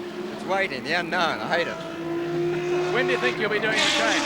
About halfway. About 2 hours. We want to go a little over the halfway so that we know our fuel's all right. Yeah, have you got any lap mapped out in particular? Sorry, what? Any lap in particular you're going to do this? No, whatever. Well, it's 150 laps, so, you know, half of that. Yeah, you a mathematician? Not at all. Have you had much of a chance to drive in this particular car? Well, I had the last untimed session yesterday. I had a few laps in the morning, and the last untimed session with old tyres and full tanks. It gave me a feel of the car, but I'm not used to driving on the left-hand side. It's a bit like thinking in one language and talking in another, but I'm sure I'll get the hang of it. So you're looking forward to getting out there and wearing them, John? That's what I'm looking forward to, yeah. Thank you. It's quite a pertinent point that John Morton has brought up there, having grown up driving right-hand drive cars and getting into a BMW with left-hand drive. Yes, I'd like to say, Tony, at this stage, that's why I picked Perkins and Brock to probably win the race, because they've got 2 drivers in a right-hand drive car, and they both know the car, and they're both their normal co-drivers. Because John Morton has never driven a left-hand drive car before, and I remember when I first hopped in a 5000, the gear lever was on the right-hand side, but that didn't matter. But when I hopped in a left-hand drive rally car of Timo Salinen's, I was completely disorientated and I was extremely slow. And I think it would be very difficult for John Morton to learn how to drive as quick as Frank Sittner did. So I think that the Brock Perkins car is looking very, very good because it's a right-hand drive car. It still is in front. It has been an amazing car, and Michel Delcourt really showed his class early on in this race, driving through the field, having to start on the back of the grid because he wasn't an official timed practice. We knew it was quick, but we didn't really know it was this quick. We think that they might be coming in shortly into the pits. We're going to try and get a word with Robbie Francivic anyway. Well, Michel Delcourt must be looking good for winning the Pukekohe race next weekend, because this is the first of the Nissan 2 Sport 500 races, the one being around the Wellington streets, and here we have the Volvo coming into the pits. They'll hopefully fix the bonnet. They may take on tyres and fuel, and maybe Robbie Francivic will take over on the driving side. But here it is in the pits. It'll be interesting to see what they do. Yeah, they're panicking. They're ready. There's fuel. It'll be interesting to see where they change tyres, Tony. Now they've got the right piece. They've got the stud to screw in there instead of the piece of wire. and a fire extinguisher to cool the radiator down this time instead of all the water steaming up in front of them. Good thinking. Peter, we have a gap of 5 seconds between Frank Sittner in the lead and Peter Brock in second place. So there's your race order at the moment. 1, 2, Peter Brock second, Frank Sittner, the BMW first. This man was in third spot and carving them up. You would have noticed that he passed Peter Brock, even though he was at that stage at least a lap down. But now back in the pits and losing more time, he's just giving himself something of a handicap race. There's no driver change here, Tony. Michel Delcourt is still in the car. And very good to see that it's ancillary bits and pieces that are costing them the time rather than a major engine problem. So the car is still in there and the gamble is still on. They know how quickly it can go. They can make up the time. Well, it's certainly, if it doesn't win this weekend, I'm going to be at Pukekohe watching to see what happens next weekend. But talking to Michel Delcourt when he arrived last night, he said one of the most exciting things about driving this car is that you can drive it as hard as you like and it doesn't seem to break. Yes, they also have to say that when Mark Petch first saw the car, it hasn't had an engine rebuild. It's had a whole motor racing season, and he was worried about the reliability, and Michel Delcourt just said, no problem. These cars can do race after race after race with tremendous reliability, but that's what you'd come to expect from a Volvo too. That certainly has been Volvo's name in recent years. As Michel Delcourt puts it, security. That's the security for the driver. Safety aspects is what they've been known for, certainly not until recently as race cars. But obviously they've got this 240 Volvo Turbo going extremely well, and in a couple of races in Europe it's been up there with the Jaguars and the Rovers. Yeah, see Michel Delcourt there's actually run into something. These tyres on the right front there, you can see bits of the parts hanging off the car, so he's another one that's had problems with tyres. Let's go down and have a talk to Michel Delcourt's co-driver, New Zealander Robbie Francevic. Well, Robbie, you've had your share of problems with the Volvo this afternoon. Let's hear some of them. It probably doesn't seem, it probably looks worse than it is because we've got a full tank of fuel and our tyres are good. Michel has lost his drive for Volvo in Europe, and he, knowing this event as a very big event in Europe, is showing everybody that he is a first-class driver. And although it looks bad now, things could change because we've only got one more scheduled stop, and then I will drive to the finish. So there's a lot to happen here. You've had a few hassles with the bonnet coming up, we've seen, Robbie. Do you think you've fixed them now? Yes, we've put new pins in now and locked them down securely. What about Pukekohe next week? You're saying, you know, you've had the huge hassle this afternoon of having to bring the car down, fly it all the way, no time for preparation. You reckon that Pukekohe, watch out, last time I spoke to you? Well, at Pukekohe we'll have our Generation 2 engine, which has got an extra 20 horsepower. So if it looks like it's going quick today, it'll be brilliant next week. Well, Robbie Francevic, always an optimist, but that's good news if they've got an engine that's got 20 horsepower more than this one. What a phenomenally fast car that just does not look fast. It's the second most powerful car in the race. Dick Johnson's car had a reputed 350 to maybe 380 brake horsepower, but this Volvo turbo car has quoted at 320 to 340 brake horsepower, and that's why he was able to, so to speak, carve up the BMWs and Peter Brock and the Commodore early on in the race, because it is the second most powerful car in the race. When it comes to that, this is Wayne Wilkinson into the pits again. Well, very slowly. Yes, obviously something wrong with the car that they didn't see. They said it was superficial damage, but there's something else wrong with it. And it's probably a mechanical problem too, because he's going so slowly into the pits. Well, it doesn't seem like he's interested in getting out again at all. I'm just wondering whether or not he's lost first gear or something. I think that's a major, the way he's coming into the pits. Yeah, if he was going to go out again, he'd be rushing in there. No effort at all. Well, there's a pit manager, Raystone, about to talk to Wayne Wilkinson, find out what that problem is. He's definitely lost his drive of some sort. They're pushing the car down to the pits. I don't think we're going to see them back in the rest of the race. Well, that's very obviously a problem, and the way they approach the pits, I don't think we're going to see him out again for a little while. Well, so here's Neil Lowe. Possibly our race leader, travelling very quickly, passing everybody on the road.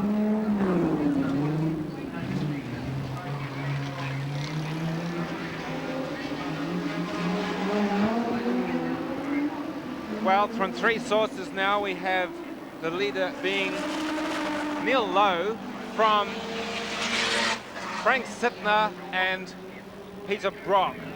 So this is the man who, by consensus, seems to be leading the event. And as I said, by the time the second computer is fully spitting out its details, we'll be able to confirm that for you officially. It's a marvellous fight back from being a minute 45 down for that unscheduled pit stop to come back into the lead. It's Neil Lowe proved how quick he was in the Benson Hedges race, and he's doing it here again today. Have a lap time for Frank Sittner in the number 6 BMW, 1:38. So the pace is dropping quite measurably. A time also for Peter Brock, 1:38.6. So now we're seeing the effect of this endurance race on the lap times. The guys are slowing down. Realistically, it had to slow down, didn't it? Okay, we just heard from the pits that the problem with the BMW in front of you there, Wayne Wilkinson and Neville Crichton's car, it's lost all the gears. And that could be part of the problem with Frank Sittner having lost maybe first gear, and why he is coming so slowly out of the hairpin corners. So we might see a very fast gearbox change here. Is that likely to be selectors or the gearbox itself? Well, the BMWs are supposed to have a very reliable gearbox, so I would think it's probably a selector problem rather than a gear braking problem, Tony. The result is that they can't select any gear, and the way they were coming into the pits so very slowly, just coasting along there, it was obvious they had no drive. We'll try and get a word with them if we can. They're refueling the car and they're changing the tyres, so it doesn't look like they're changing a gearbox, so maybe it was just a gear lever problem. Well, they're underneath the car, they'll be checking it all out, but that's very bad luck for Wayne Wilkinson and Neville Crichton. Knowing the professionalism of this team, they will have it out just as quickly as it can be fixed. But that might cost them too much. Down 80 laps to go, and Michel Delcourt in the pits in the Volvo with the bonnet up yet again. You notice these overseas mechanics with Michel Delcourt's team are very, very quick at getting the bonnet up and checking underneath. That's oil going in there. Yeah, it seems to be consuming a little oil. Yes, well... Not uncommon for a turbo to use some, but perhaps a little too much in that case. Yeah, I think they obviously lost some water on that first pit stop, and the car would be overheating, and that would be wouldn't be helping the oil usage. It's probably a bit excessive.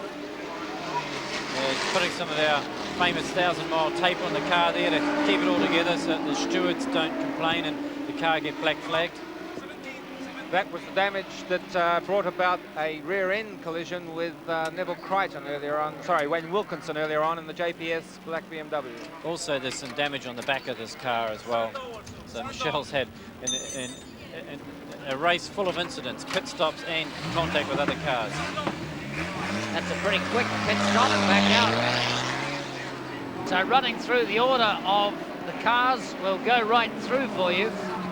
The Bajan BMW in first place with Neil Lowe in it. Frank Sittner in second place. Peter Brock has overtaken that car, so he's taking second place now. Sittner in third. Delcourt still registering fourth, but he's down a little after the pit stop. Paul Adams in fifth place. Gary Pedersen in sixth place. Kevin Ryan in seventh. The Crichton-Wilkinson BMW down in eighth place now. Ray Gulson in the Alpha in ninth place. Steve Willey in 10th place, Chris Heyer in 11th, Bob Holden in 12th, Glenn McIntyre in 13th, McGregor's via the VW Golf in 14th place, Ray Melbourne in 15th place, the Holden of the McKinnons in 16th place, in 17th is the Mitsubishi of the McDonald's, in 18th place is Bob Barry in the Fiat. In 19th, Tom Walkinshaw in the Rover still registers, but obviously he's out of the race and out of contention. And Dick Johnson registering in 20th place. The BMW of Frank Sittner appears to be circulating all right, so when Peter Brock got ahead of him, I think it was probably a spin as opposed to something being wrong with the car. But Sittner seems to be circulating perfectly okay at the moment, and his pit stop that we said that was coming up just maybe a little way off.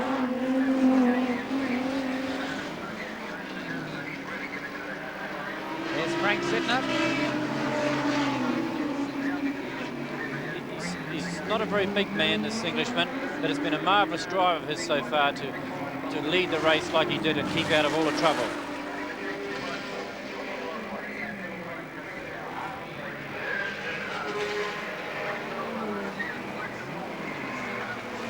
Well, it'll be interesting to see if Frank Sittner pits, as we've been told, but I think somewhere along the line a while ago for a few laps he wasn't circulating properly, and he was probably signalling the pits that he might come in, but whatever the problem was, it appears to have cleared itself, and he may not go into the pits. We'll just have to wait and see as he comes over the infamous bridge. This bridge is definitely holding up some of the fast cars when they get behind the slower ones, but we haven't seen any accidents there like we reported, like we thought we might have.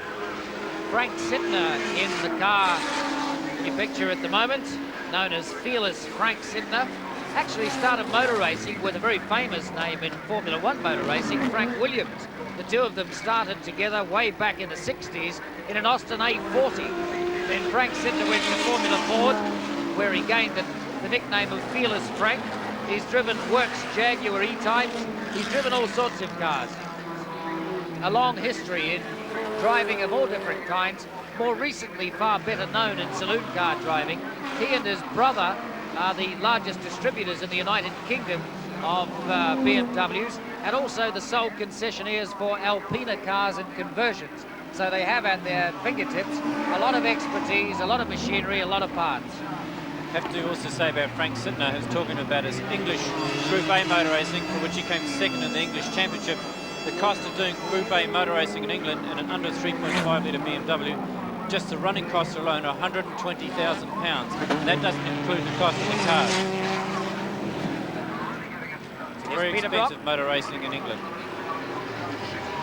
And behind the black Colt Commodore is car 72, the Pinto Toyota Sprinter. Now this car, driven by Bob Holden from Australia and Glenn Clark from Papakura, they are lucky to be in the race. They massively blew their engines to pieces yesterday in practice, and only by a superhuman effort to get an engine out of a car in Auckland, an engine owned by Mortco Engineering up there, they actually got a Force 10 mob to bring it down and install it in the race overnight. Now this is the sort of great effort that's making this race one out of the bag. The effort that each individual team has put into making sure that they get into the race, and he's in fact holding place 12 in the Nissan Sport 500. Quite interesting there, watching Bob Holden giving a little signal to Peter Brock. The two of them, of course, have raced together for years and years. In fact, Bob Holden has had 19 starts at Bathurst and 17 finishes. He has won Bathurst way back in years gone by in a Lotus Cortina, I think, but an amazing history of racing. Yes, and a little like Alan Wolfe in New Zealand, if you like. Yes, he came over here in 1972 and did the Heatway Rally when it went round the North and the South Islands together. So Bob Holden has been here before, and he remembers that rally, which would probably is a very expensive exercise. These cars, I'm sure we're going to see a lot more of. The little Corolla Sprinter GT. An excellent little motor, Reg. It is. It's a new engine that Toyota have developed for their Group A cars. And as you say, Tony, we'll see more of them in the future. But there's some new, exciting engines coming out of Japan in homologation in the next 12 months. And I just can't wait to see this Nissan Sport 500 Wellington Street Race again next year, because we're going to see twice as many of these cars. Lots of four-cylinder engines of less than 2 litres, 4 valves per cylinder and twin cam, which is what the Japanese builders have been doing for so well recently. And a lot of them are going to be turbocharged as well.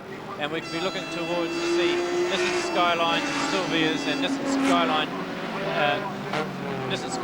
and Nissan Silvias with 2-litre 4-valve turbos in this race next year, as well as Mitsubishi Starions, Toyotas, Supras. Should give us a bit of a change. 5 of the 150 laps completed.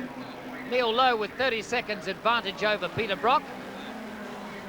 And Frank Sittner in 3rd place. So first is a BMW, second is the VK Commodore, and third, the other BMW still running, that of Frank Sittner. Lead of the race. Let's have a look at it again. It just went all wrong for him. Just losing the tail, sliding it round. He's damaged a rim. He's going to have to pit. He'll be lucky if that's all is damaged. If it is just a rim, it's simply a question of changing the tyres. So Peter Brock takes over the lead. But I would imagine having hit the curb that hard with a rim like that, they'll be lucky if they haven't damaged the drive shaft as well. Well, we know, of course, those half shafts are suspect area anyway, and to give them a whack like that, Tony, as you say, but Neil's pressing on regardless. The wheel, the BBS rim is beaten very seriously. He's indicating he's going in, of course, which we know he's let someone through on the bridge. Very gentlemanly manoeuvre there by Neil Lowe. But he's lost a fair amount of time already, and now, fortunately for him, he's about at a scheduled stop anyway, so it'll be a wheel change, petrol on board, quick examination to make sure that there's no immediate worry, and then hopefully go out and see what the effect is. That might be the first indication we've seen of drivers getting tired. Yes, although in that car they have got power steering, so it should have actually helped them a little bit, but I'm sure they'll have a half shaft problem here. If Wilkinson's car has already had one, then this has probably affected theirs as well. Well, we do know that to all you GM fans and Peter Brock fans, Peter Brock, leader of the Nissan Sport 500, at just over 2 hours, and look for him to make his pit stop shortly. We've had Frank Sittner back in the pits, or in the pit, should I say. So now the pit activity is starting. Yeah, that's Frank Sittner's scheduled pit stop, I think, for petrol, the halfway stage. Now we have Neil Lowe in your screen, handing over to Ken Bajan, leaving the pit very quickly, change the wheel, so obviously they're not expecting much damage. The race is going to be between the man in your screen, Peter Brock, and now Ken Bajan going out to make up that deficit, which unfortunately Neil Lowe incurred through flouting the curve. Kent Bajan's pit stop was only 37 seconds, so it's very, very quick. So the only time they've lost that was Neil Lowe coming back into the pits when he was going slowly. Frank Sittner in the pit, he's had his scheduled stop and away sharply. That'll be John Morton now at the wheel of the Metro Johnson BMW, Frank Sittner handed over to John Morton, so Frank will be quite tired. He's had 2 hours at the wheel, some of it leading, and now John Morton increasing his familiarization of this circuit, remembering he has not done many laps. Let's see in the next few moments if we can't get a word with fearless Frank Sittner as John Morton gets to grips with this track. It'll take him a lap or two, perhaps even 5 laps, before he's back onto the right kind of pace consistently, lap after lap at the same lap times, which is what he's got to do to stay in the race. John Morton will have to curb any inclination that he might have mentally to go out there and go really fast. He's going to have to sit on consistent lap times. People know that, but actually doing it is a little more difficult. Yeah, Frank Sittner would have said to John, the circuit's getting greasy. He would have seen the fact that Lowe's gone off, and we've seen the cars oversteering, so maybe there's been some oil dropped on the circuit. And he'd say, just go out there and finish, and we can probably win this race, because you wouldn't be telling a new driver to get out there and win, because the chance of having an accident would be very great. So I'm sure he's had a big message to just finish. Remembering that the BMW in your picture has Pirelli tyres on, and we understand that to be a harder compound than the Dunlop, so they're going to take 4 or 5 laps to get up to temperature, and possibly that's what John's noticing, that the car is quite tail happy. It actually got very close to the curve, which claimed Neil Lowe's right rear wheel. It's going to be intriguing now to see what time Peter Brock can do for a pit stop, because Neil Lowe's at 37 seconds was very efficient, very quick. Nothing went wrong, and it was all fine. Peter Brock's team is very experienced. They don't have centre-locking wheel nuts. They've got to undo 5 of them on each wheel, admittedly with an air gun, but it takes a little longer, and it remains to be seen. Coming in now, Peter Brock. This is vital. This really counts. How long it takes him in the pits. Let's just see how experienced and professional this team is. Well, he speeded into the pits very fast. I'm sure that was more than 20 kilometres allowed that you're allowed. Larry Perkins getting in the car. And make no mistake, Peter Brock and Larry Perkins can consistently keep the same lap times as we've seen at Bathurst in previous years. They are very, very close in terms of driver ability and very close in their lap times. They can do them perfectly, reel them off lap after lap, and that's what's required to win a race like this. Everything going smoothly at this point. 30 seconds, so they have to bonnet up. They're putting some oil in, yes, oil in the side of the DK engine. Neil, the engine man, topping her up with some of the sponsor's fine product, and Peter giving a few debriefing instructions to Larry. Probably telling him now, you know what you're going to do out there. It's just like Bathurst. Go out there and win the race. Well, I noticed they're not turning the engine off, which is allowed under the rules now, and that won't be helping the oil going very quickly either, because there'll be a certain amount of blow-by which will make putting the oil in slower. Well, that's an indication just looking at Peter Brock and how tiring it is out there. I mean, there's a man, a veteran of so many long-distance races, and he is tired. Peter never has looked like that getting out of a Bathurst car that I've seen, and 2 hours has certainly taken its toll on Peter Brock. I have never seen Peter Brock get out of a car and look like that. He normally gets out and combs his hair and just looks perfect. Well, that was 1 minute 20 seconds for that pit stop, a long pit stop, although we expected them to be a lot quicker than that, remembering he had to add oil. So he probably had an indication that the oil light might be coming on in the slow turns, and that necessitated adding some oil. Doesn't really mean he's got a problem, but he's allowed to add oil. Probably wants to make sure that the engine stays reliable and doesn't do any bearing damage. Notice the car's getting very wide there in that corner where it claimed near low. Maybe there's oil on it. Without the car having the advantage of a dry sump, it's quite possible the oil was getting low enough on corners like this, on a circuit like this, to get some surge problems. He may have noticed it on the oil pressure gauge. Well, of course, that, in theory, should put back into the lead the Kent Bagent Neil Lowe car. There is some word around the pit that, in fact, Peter Brock was leading earlier than we actually said, remembering that early in the race, Kent Bagent had a stop of 1 minute 45 seconds, and all during the first 2 hours, Peter Brock was circulating it at 1 minute 35, and really not doing anything wrong at all. So in theory, he should have been leading, but now, definitely 1 minute 22 in the pits has dropped him down behind Neil Lowe. Or should we say Kent Bagent in the car now? Well, Kent Bagent is a good driver. He's proven in previous races that he can lap consistently at the beginning of a race and at the end of a race. And this Nissan Sport 500 race is by no means over, even after it's gone its halfway stage.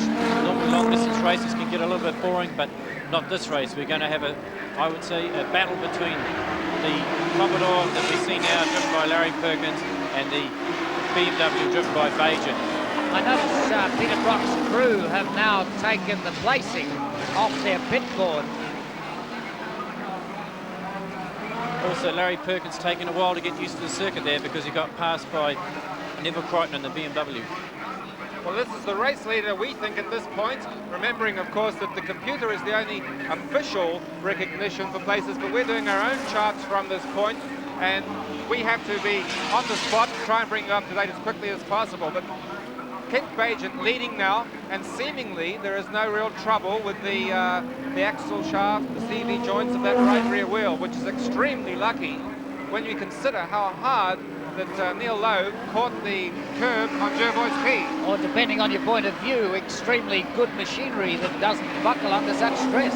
Yes, well, the car is built and homologated into Group A, and it is all strengthened where they think it is weak. The car has got to be able to take a bang like that, and I'm sure when they design these components of the motor car, they make sure that they're not too fragile. And this car has been reliable in the recent 4 races that it's won, and here it is leading another race, a bit luckily, we must admit, but it's nevertheless, Kent Bagent is in the lead. Brock's lap board as it comes in. See what time his crew are giving him. Well, there's a time of 1:45.3. Now, we know that Larry hasn't done many laps around here, and he's certainly done the lion's share of the work on the car, whereas Peter's done the lion's share of the test driving. But 10 seconds is going to be not too good for the team if he's going to lose that much time. But it's only a few laps into the race and into the stint for Larry Perkins, and he'll be just making sure that he keeps that car in one piece. Realistically, he's in for a top 3 placing, but every one of us are hoping that it's a top of the run placing. I think they're just about to give him another lap time. We'll see in just a moment, but Peter Brock's crew, I think, are about to give him another lap time of 45.9, which well, we saw there Robbie Finisevic going past Larry Perkins very quickly there. He was a long way behind, just caught him up and passed him without any problem at all. So maybe Larry's got a bit of a problem in the car because Finisevic is pulling away. We have to assume at this stage that it's just Larry Perkins getting to grips with the circuit and getting the car dialed in for him, but that really is a long way off the pace and too far off the pace to continue. Yes, it's most surprising indeed. The Alpha is holding onto the tail of him at the moment.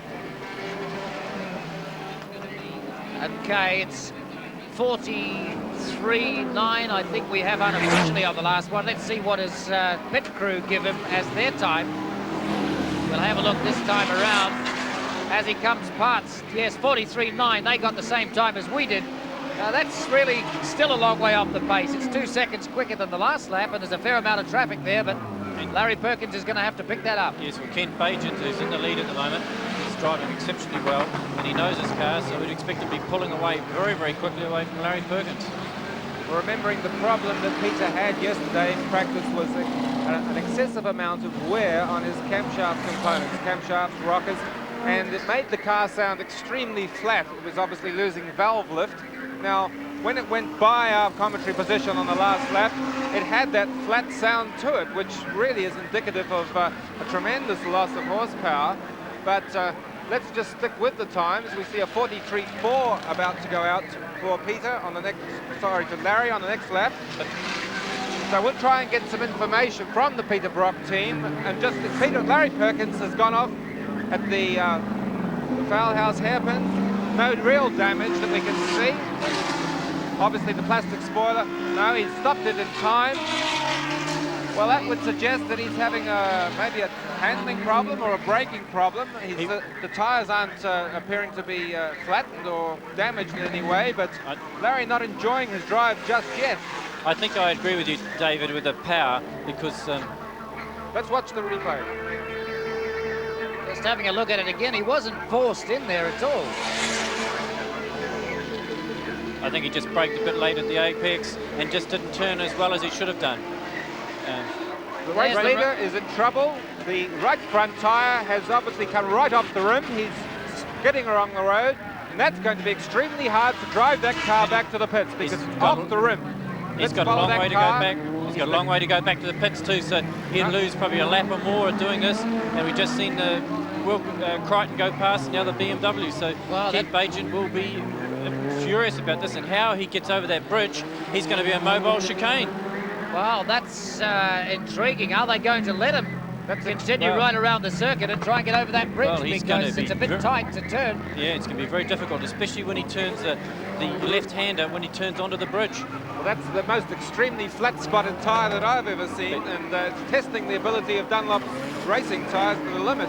But it's still turning, so flapping about there. It's doing damage to the mudguard, obviously, but he's obviously going to have a go at getting to the pits. That's what endurance racing is all about. The rest suspension could be rubbing on the ground here and could be wearing away. So not only could there be the damage of losing a wheel and tyre, the car could be, the disc and all the rest of it may eventually start scraping on the ground. The wheel's not turning, is it? So he's skating on magnesium at the moment. Can he get through it? Can he turn the left-hander? Oh, he has. He's just done it. He's holding up everybody else behind him in the biggest way possible. Well, that Volvo got held up for quite a few seconds there. Probably Franicevic won't be very happy about that. Of course, this brings the Volvo back quite into contention in this race. We know that Larry Perkins is out there, but not driving very quickly. We see a time now of actually 1:51 on the board for Larry Perkins. Now that seems incredibly slow, but he had the off. Yes, but Larry Perkins was also being caught by that Alpha at the time that he was doing so. The Alpha appeared quicker. Let's watch this pit stop now with Kent Bagent still in the car. A new right front wheel going on the car. The air jacks obviously working to their best advantage here. Obviously no suspension damage because they put that wheel and tyre on. I'm surprised they didn't do a quick inspection there, because anything could have been broken underneath. Certainly would have saved some time later on, but they've taken the gamble. They've put a wheel straight on it, and they're going to go back out. Yeah, well, Kent Bagent's a very good driver. He's won 4 Group A races in a row, as I said many times before, and he hasn't lost as much time as we thought. Well, having a look at that wheel in slow motion down the straight, I would suspect, without being critical to Kent, that he's hit a curve, because the wheel was actually quite disformed in its rim shape before, when we saw the side-on shot.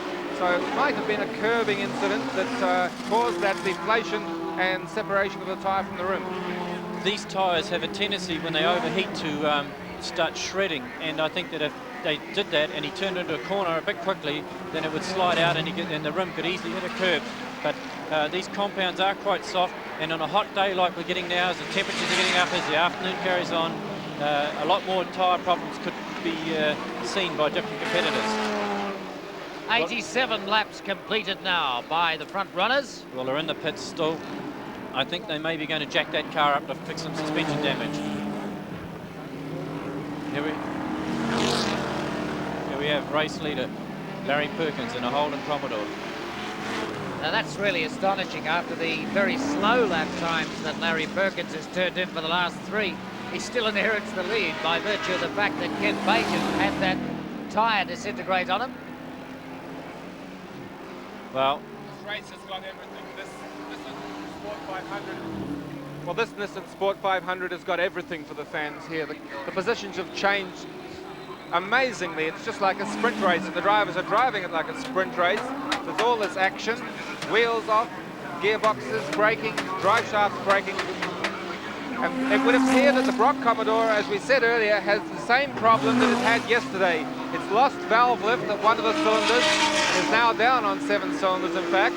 So it's going to be a test of the General's fine products if it's sufficiently good enough to get to the end. And that's an hour and a half away. We've got an interesting race now because Frank Sittner, who's still with John Morton on this car, is still circulating out there, and Robbie Benitovic in the Volvo is still out there, so race lead could change. Into the pits we just have had Gary Pedersen for his scheduled fuel stop, and I think that he ran that as fine as he could do so because he was wiggling the wheel in order to get the car to get to the pits before it actually ran out of petrol. So watch the fuel stop. Dave McMillan kitting out.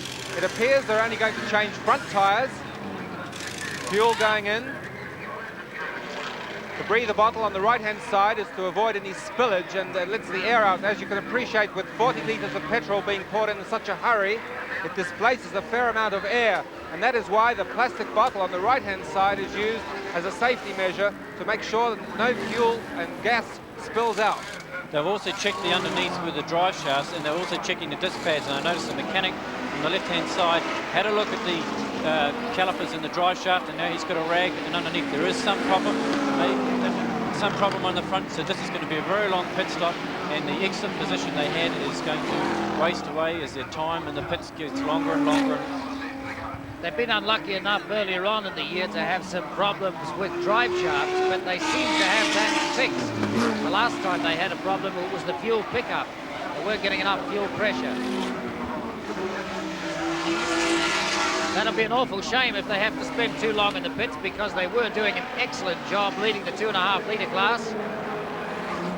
Well, I would say the happiest man out there at the moment must be Paul Adams. His little Toyota is running around like a Swiss clock. I don't believe he's even stopped at this point because he's still in the car, so we assume that he hasn't stopped and handed over to Alan Wolf yet. And that car is just running beautifully. Let's not forget that Neville Crichton is still out there and circulating despite the panel damage on the front of that vehicle, and should be in 3rd place. Confirm that for you in just a moment. Every car here has sustained some kind of mechanical or panel damage, it seems. Almost everybody is coming together with the tyres or the bridge or some little aspect of this course. Well, it has been a sprint race, Tony. It's not a long distance race. These drivers are driving flat out, and a lot of the damage they've inflicted upon each other, especially turning into the tight corners. So a long distance race, we thought we were going to see what we've seen as a very long sprint race.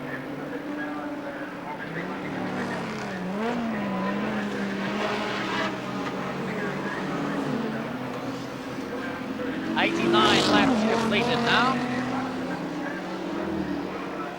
So one-way stage in this race. And that unofficially is the order after 89 laps. Larry Perkins in the Commodore, John Morton in the BMW, and Neville Crichton in the other BMW. A lap there of 1 minute 37 for John Morton in the number 6 BMW. So John Morton running on time, keeping to schedule. A time of about 1:36, 1:37 is about good running time at this point of the race. Yes, we should actually put a clock on the Volvo and see how fast it is going, because I noticed as we're watching these pictures, it's just passing cars left, right and centre, and the performance of Michel Delcourt early on in the race is now being repeated by Robbie Finisevic, and he doesn't like being held up by the other competitors, and he's given them the appropriate signals to make sure they don't do it again when he comes to lap them again in a few laps' time. Robbie Finisevic doing remarkably well in this car, Tony, for the number of laps that he had in practice. I think that the car is remarkable in itself. It's absolutely amazed me how they could get it straight off a plane and go straight out there and be on competitive lap times, and then turn up at the race today, go off the back of the grid, well under the pole-setting time of Dick Johnson, and just carved their way right through the field. Did it beautifully. Well, they've still got a pretty good chance in this race, because Peter Perfect Brock and Larry Perkins and the Holden Commodore are running into trouble out on the circuit with their camshaft. Their lap times have dropped right back. This Volvo, if it keeps circulating without going into the pits anymore, has got a very good chance of coming through at the end of the 150 laps it's going to be in 4 hours.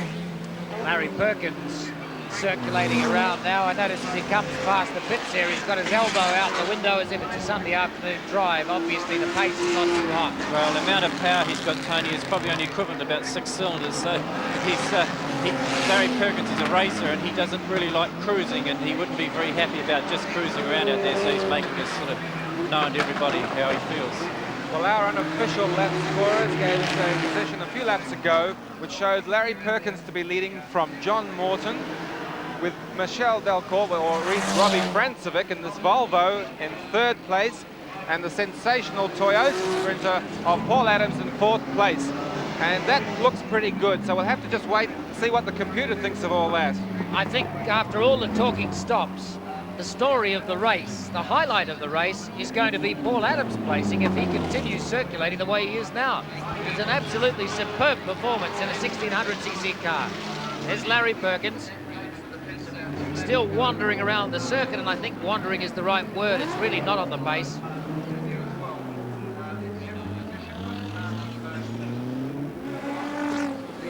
Bob Holt just being passed there. And the other Toyota Corolla GT Sprinter.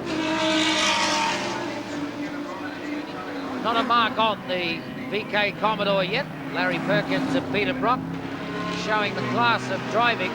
They've had a minor off, but Larry Perkins managed to stay away from enough solid objects not to damage the panel work.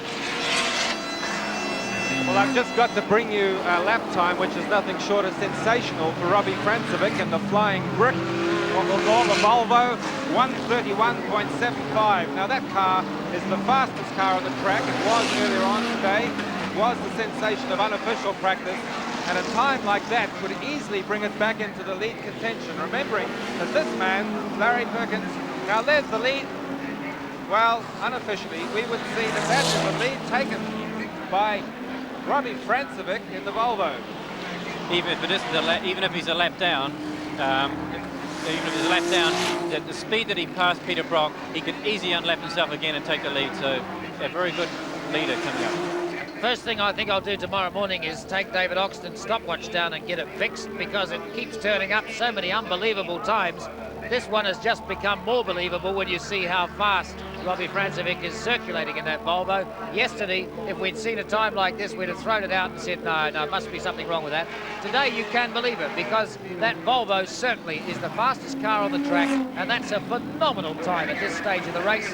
131.5 is just crazy. Well, as much as I've obviously believed Robbie Francevic's talent, it's come to hand that in fact is still Michel Delcourt driving the car. Now, we can't see his overalls at this point. An open-face helmet worn by both drivers, and it's a little bit hard to make it clear.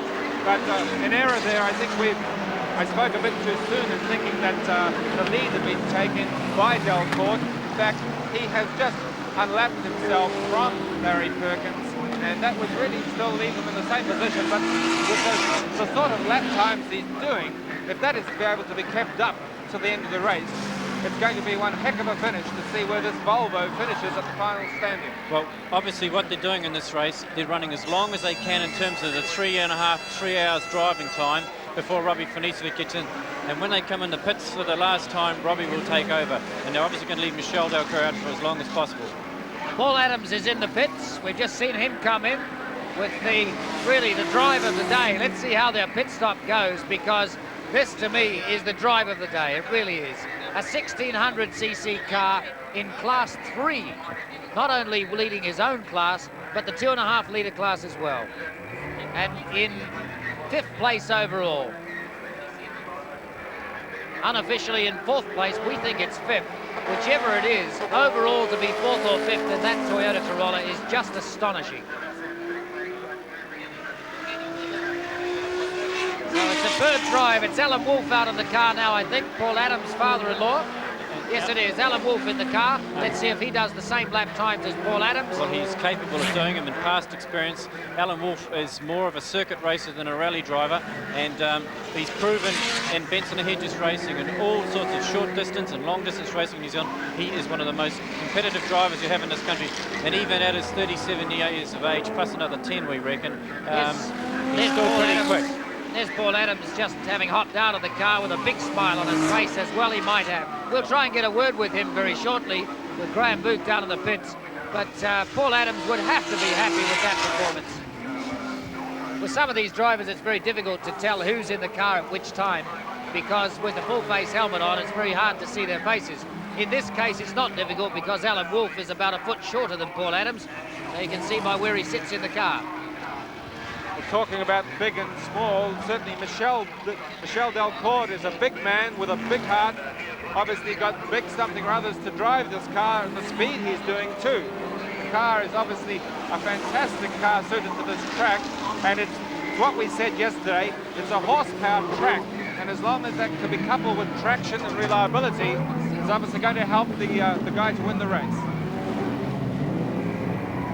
So Larry Perkins still circulating. Off the pace and off the cams, not working terribly well. And we also have just behind Peter Brock is Frank Sintner, and he is closing in on, Larry Perkins. Let's just see how fast John Morton closes in on Larry Perkins.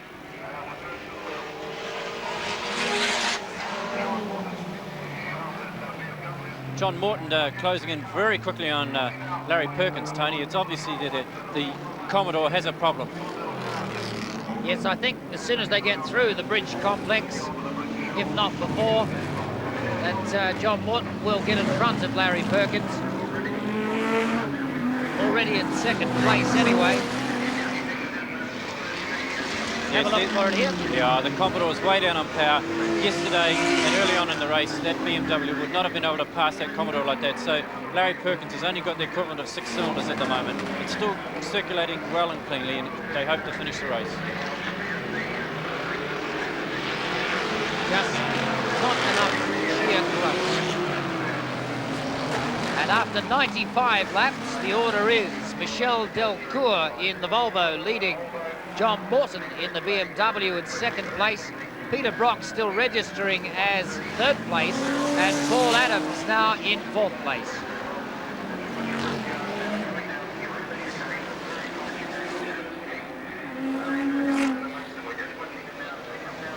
Seen the HDD Commodore dropping back a bit. Tell us about the problems it's having. Well, actually I have been nursing a bit of a problem there from our lap 10. It was very fluffy. The engine was starting to strain, and I had very little horsepower up the straights, but the handling and braking of the car was great, and I was able to remain in a pretty competitive sort of spot. And we've had one scheduled pit stop. As I came in, the engine went off song, and it was a lap I came in. It's obviously broken something on the valve train, something there's no doubt we can fix up for Pukekohe, but poor old Larry's just having a drive around there. Actually, we're still up near the front somewhere, and if he can just keep on driving around there, the engine keeps on going, we nurse it to the finish, we can finish somewhere pretty good. You're just going to hang on in there, Peter. Yeah, we're not going to give him that fight, but that's a debut race, and halfway through a race around the streets like this, we're actually in front. We're pretty happy with that. As well he might be in the world premiere of the car in Group A form. Never been raced anywhere else in the world in this form. You must be happy with that kind of placing and that kind of performance. And even if the car is down on horsepower just a little, encouraging to see that it's obviously going to be a good handler, and it stops well. Well, as Peter said, Tony, it's he's looking to Pukekohe now, remembering that this street race is in fact one of a two-race series of the Nissan race series, and the second round being at Pukekohe next weekend. We won't be there with television, but these drivers certainly will be, and they're going to make sure that they make up for some lost performances, I would imagine. Some of the front stars who've had mechanical troubles will be a bit put out by this, and they'll look forward to making up that performance of an all-out contest at Pukekohe. But in the lead of this race, Michel Delcourt, the Belgian man who used to drive BMWs, now driving for Volvo, and one can understand why. He was telling us that when he went from BMW to Volvo, he used to get all kinds of smart aleck cracks about the flying brick and the Stockholm taxi, and a lot of funny comments about going from a thoroughbred racing car to something that's never been considered as such. Well, I think it's pretty easy to see now why he made that change. This Volvo is one of the few cars which has actually beaten the V12 Jaguar XJSs, with which Tom Walkinshaw won the ETC, the European Touring Car Championship. And unbelievably, a car of this shape, which aerodynamically is not what's regarded as the ideal, actually blew off the Jaguar V12s in a straight line, which says something for the power plant. Volvos have always been extremely well engineered, and the only reason why they haven't done as well in motorsport is because people haven't raced them, but they have been used in rallying and all sorts of long distance events in the past, and their reliability and their excellent engineering have often given them better results, but they've never made a big song and dance about it. The Phillips car on your screen at the moment, the John Power Lou McKinnon car. Well, we'll cross back to the Volvo because that's the interest. This is the race leader, as we have it, rejoining to the pits. He's been in now 4 times, remembering, and this is his stop, maybe a scheduled stop, and this is where we'll see Robbie Francevic of New Zealand take over the driving role. Look at the size of that man, Michel Delcourt. Yes, it certainly doesn't seem to make any difference. It's not like single-seaters where you need a fella that looks like a jockey to go faster than somebody who's a little big. And Michel Delcourt is a big fellow. In this car, being a left-hand drive car and a left-hand circuit, it probably doesn't affect the handling too much, but on a circuit that's probably a right-handed circuit with a lot of right-hand corners, it probably affects a bit, but here it doesn't at all. This team have got a bit of fuel spillage there, so they might have to mop that up and lose a bit of time. The organisers are making them clean it up. They've got a problem. Well, this is a bit of a shame. They're losing a lot of time here. The organisers are going to make them clean everything up. They're going to lose time. Let's see how fast Robbie Francevic can make it go. Michel Delcourt, as we said, he's about 6'1" and about 15 and a half, 16 stone. He's a very big chap. Obviously, the weight disadvantage doesn't affect the car with this amount of horsepower. They've had a problem changing the right rear tyre too. That took a long time, so it's a very long pit stop, but with the speed of the motor car, it shouldn't affect it too much. Well, Keith, the pit time was 1 minute and 4 seconds, which is not quick, but it's not badly slow. I would think you can add to that about another 15 seconds for Robbie Francevic to dial himself in on the first 3 or 4 laps. Whilst that team was actually, whilst the Volvo team has a Volvo engineer out here, that team was just put together in the stretch of a few days. It was only decided a week ago that the car would be coming, and in fact the team was hastily put together. Jacks made, air harnesses, air tools, all sorts of equipment had to be put together. And remember, the car only arrived actually in Wellington last night, and so there wasn't much time realistically to do a pit practice. So 1 minute for the first pit stop in New Zealand is not bad at all. I think we should also talk about the owner of this motor car. It's Mark Pitch, and he was going to co-drive the car, but he decided to let Robbie Francevic and Michel Delcourt drive it here. And later on, Mark intends to campaign this car in Group A motor racing in New Zealand and possibly Australia. So Mark Pitch was originally going to get a Rover to bring out here and changed his mind to get a Volvo, and he's made an excellent choice. So one up to you, Mark. You look like you've got a very good Group A car for the future. Gary Pedersen, who handed over to Dave McMillan at the last pit change. Dave McMillan has just had an off on the circuit there, which we saw the tail end of as the Volvo went past. Dave McMillan possibly having a little trouble getting to grips with the car as well. Must be very, very difficult to step in a car after somebody has come in somebody who's done the last 70 or 80 laps, and consistently to hop in the car and try and go out and emulate it. Well, of course, the temptation is to, you know, you've been watching the lap boards of your co-driver and you know what pace he's done, and your immediate thing is to go and switch on, and you feel when you get out there you're being passed by everyone, and you really have to pace yourself and give yourself a bit of a kick in the pants and say, hold it, let's get ready for this. It's a long distance race, and let's not try and wreck the car in one lap. Unfortunately, Dave's gone a bit wide, obviously up in the escape road there with the Fiat, but no damage done. He's still running round, and the little front wheel Fiat is built strongly. It should be able to take a fair amount of curry from Dave. Dealing some blows to the fancy runners, but here's our race leader, John Morton from Auckland, in the BMW 635, the one driven by Frank Sittler originally in the early part of the race. John Morton doing a great job. He's started with Minis or Laser Sports and then came up through the ranks of Commodores and negotiated to get this drive with Frank Sittler on behalf of Metro and Johnson BMW of Auckland. Also notice out there the Bajan car also got back on the circuit, circulating again, but they've lost a lot of time.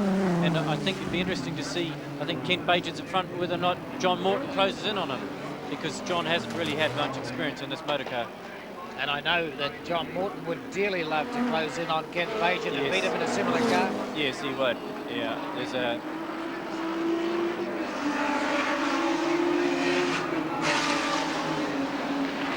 Yes, the two of them relatively close. I make it about a second-and-a-half gap between them as they came past the start-finish line. John Morton has to be careful to resist racing Kent Bajan and make sure that he just gets his car to the finish, because everything's going all right for them at the moment. They haven't had any of these problem pit stops. The old John Morton, well, just as we were talking about him, he got enthusiastic and he's nearly cost himself the lead. Trying to find reverse gear. Oh, wow. Yes, hopefully managed to find it. Luckily he didn't do any damage, and maybe that's just the fright that he needs to slow down and be careful. Lucky also that no one was coming through that fast corner from Jervois Key, because it's a blind corner, and to have seen John Morton across the road like that would have caused a problem or two. Yeah, I suspect it was that he saw Kent Bajan in front of him, close enough to have a go, and perhaps the temptation was too great. Well, it's right. The temptation would have been there for John Morton, and he would have seen himself closing in and just tried a little bit harder, and he nearly cost himself the lead. Just have another look at it. John Morton not very far at all behind Kent Bajan, just losing the tail. Very lucky indeed not to get that curve, Tony. Very lucky that there was nobody coming through as well. He managed to get clear road for long enough to find reverse gear and do a three-point turn and get going again. But lucky on several counts. He didn't hit anything, and there was nobody coming through to cause him any danger. Well, maybe that's just the fright that he needs to settle down and get this car home to win the race. I mean, there's been so many lead changes, so much action in this Nissan Sport 500 race. What John Morton's got to do now is keep out of the action and finish without problems. Well, at 2 hours 40 minutes of race distance, we have a lap time for Robbie Francevic in car 11, the Volvo, 1:35.2 seconds. So while that's not as fast as Michel Delcourt, it's a very good time considering Robbie's familiarity with both the vehicle and the circuit.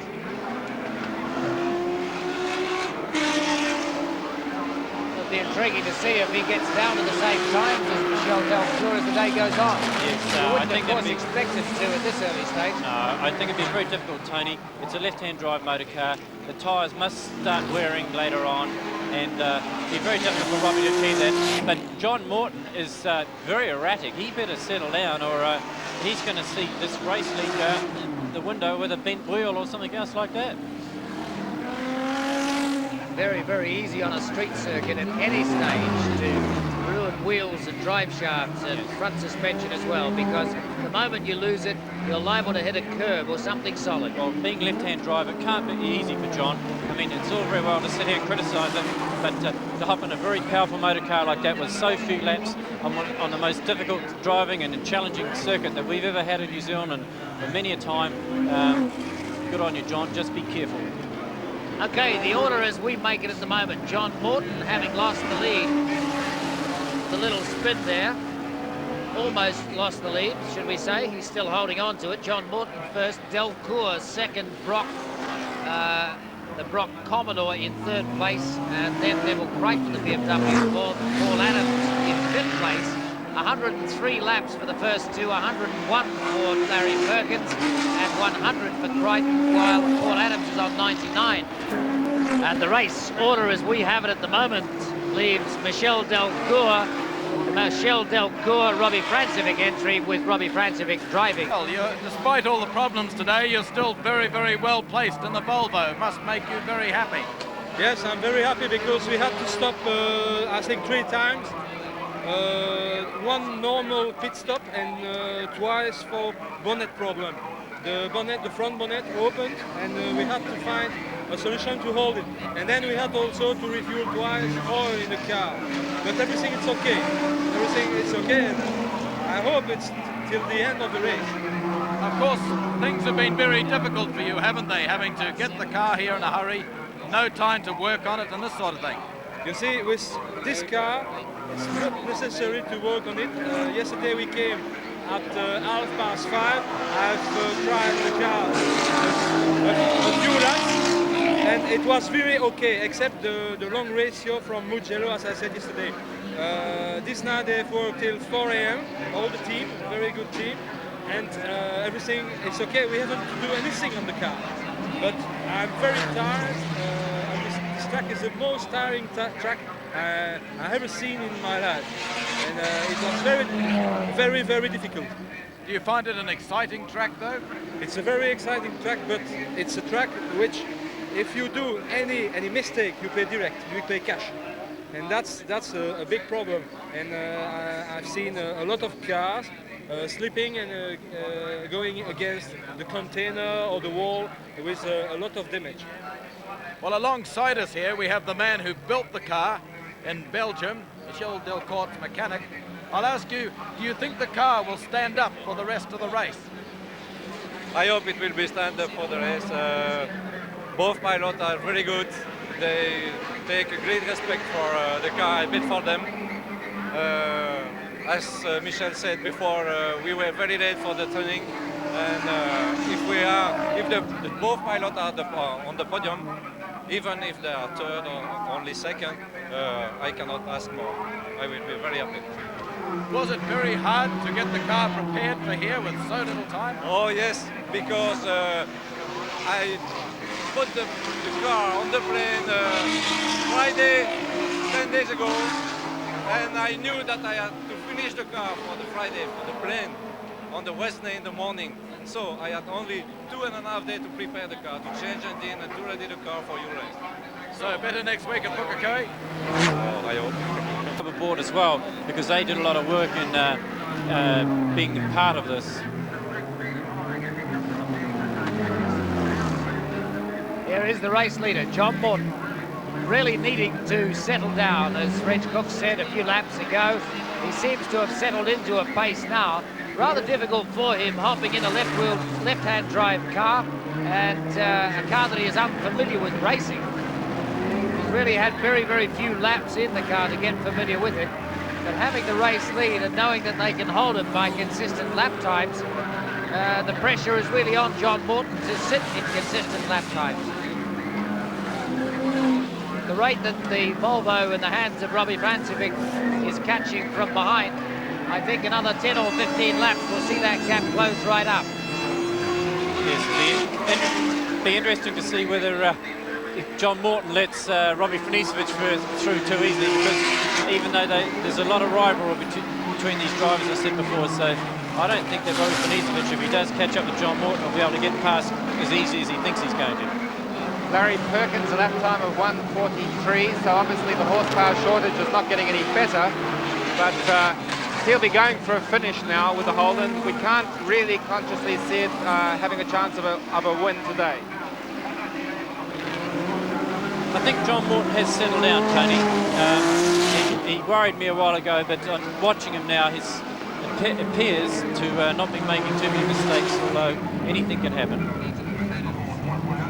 John Morton and Robbie Francevic, of course, driving partners last year in a Holden Commodore, and they did very well in long-distance races as a partner team. And here they are now fighting for the lead in this street race. So in this situation, no love lost. They might be mates off the track, but it's all out for a win from both of them. And there's Alan Wolf in the Alan Wolf Paul Adams Toyota Corolla GT, and what an astonishing performance from them. We tried to get a word a little earlier with Paul Adams. We now have him in the pits. They're in 5th place overall. Let's go down and have a word with Paul Adams. To me, this is the drive of the day. Well, Paul Adams, 5th overall in a little car that's allegedly in the baby class, is absolutely amazing. How are you doing it? Oh, we're very pleased. The car is handling superbly and stopping superbly. I think the track width has been very tight and a lot of curves suits us. And as long as this keeps going, I think it'll even finish even higher up. This is the self-same little motor car used for rallying, isn't it? Yes, identical, the same car. We have a different suspension in it for rallies, obviously, but basically that's the only difference. What do you reckon this is? Is it a race or a rally? What sort of a technique do you require to get round here? Or a bit of both, perhaps? Possibly a bit of both. It is definitely a race. It's very important to have the correct lines on the track because any little bit of error, you'll clip a curb. This is becoming particularly more so now that the race is getting on because there's a lot of gravel, etc. on there off the line, and I think this is where a lot of them are damaging their cars. They slip out into the slippery stuff and they clip a stone wall. So what's your plan now, Paul? Hang on in there till the end? Yeah, Alan's going to hopefully stay out there until the end, drive as hard as he can and just see where we finish. Alan Wolf in the pits. Now that wasn't the expected stop. Let's see what happens. This is where the brake wear will tell. We're going to the front end of the car, so let's assume the brakes are a question. Well, I think you'd assume that he's probably got a puncture on the right front. He's probably hit a curb or something like that. And also, so I think that'd be the problem there. A marked difference between the big, expensive BMW Group A cars that just come in and plug in an air hose and the air jack's on the car, jack it up. Alan Wolf and Paul Adams' crew having to jack it up with a floor jack. They've got a healthy lead in their class back to the 5th position. There's nearly 5 laps between them and 6th position, so they can afford to spend a bit of time in the pits and fix whatever's wrong properly before they go out. We are at the 3-hour point of the race, so that's 3/4 distance, 1 hour to go. And in the last hour of an endurance race, what we watch for is the life of the brakes and the tyres and the general wear and tear on the car. The cars are getting very tired at this point. And the brake condition, remembering that it's really inconceivable to change brake pads in a race distance like this, but try and get a word from the pit on what is actually troubling that Toyota Corolla of the Adams Wolf entry. But as we say, this is the hour that counts. This is where the reliability and the preparation shows up. And here we have John Morton powering through, passing the Isuzu Gemini of Roderick and Roderick. Notice there, Glenn McIntyre. John Morton not really closing in on Kent Bagent in front of him, so that Kent Bagent's in front of him on the road. And the news from the pits is that Paul Adams, Alan Wolf's car, the Toyota, has broken a suspension arm, so bad luck for them. They're going to repair it. They'll be back out and should still be able to win their class. They have an enormous lead in their class, but it's going to cost them an overall placing. Perhaps they were artificially high anyway.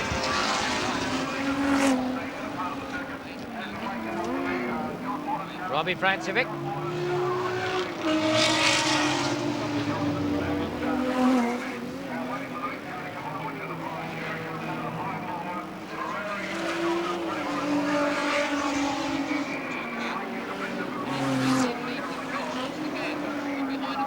Now there's John Morton, our race leader, leaving the bridge, and that is the gap back to 2nd place.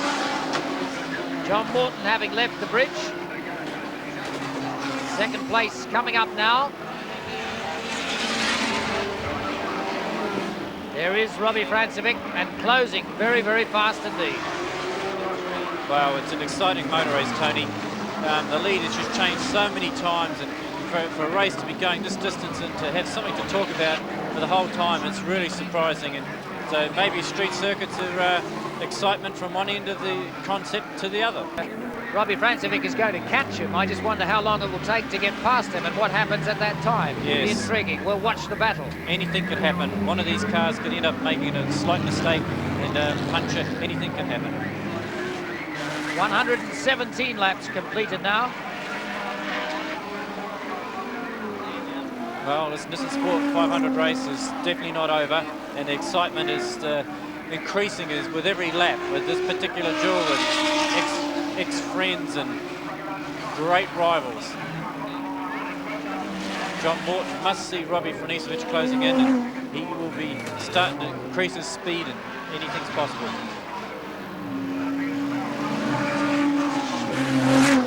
It must be a really quite a hard thing to take when you're sitting in a car driving it, and each time round you see the pit board that tells you how close the person behind you is getting. Well, both these, John Morton won't want Robbie to catch it, but there's very little he can do about it. He will start braking a little bit deeper, driving a little bit harder, and he just has to be careful he doesn't make any mistakes.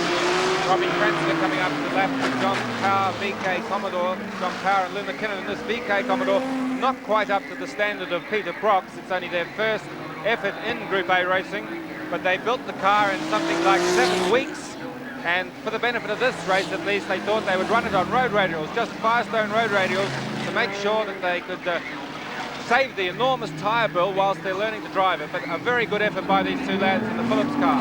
We have to be careful. They may actually be on Dunlop C. They were going to make a decision right before the races, and we ran Firestone or Dunlop. So initially they were going to run on Firestones, but the latest thing we heard before the race started, they could be on either. So we just have to be careful on that point. Okay, this battle at the front about to occur. Here is Robbie Francevic closing very, very quickly on John Morton.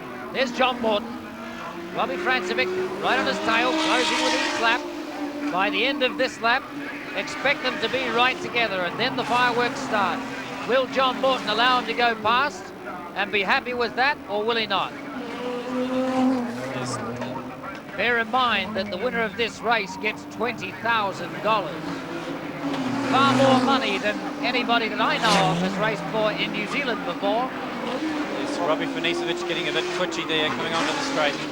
If Robbie Francevic and Michel Delcourt were to win this race, whilst it is $20,000 to win, that would go some way towards paying the air freight bill which brought the car to New Zealand. Reportedly $25,000 worth of air freight to get it to Auckland. That's a little better than winning prize money that might, if you were lucky, pay for your brake pads.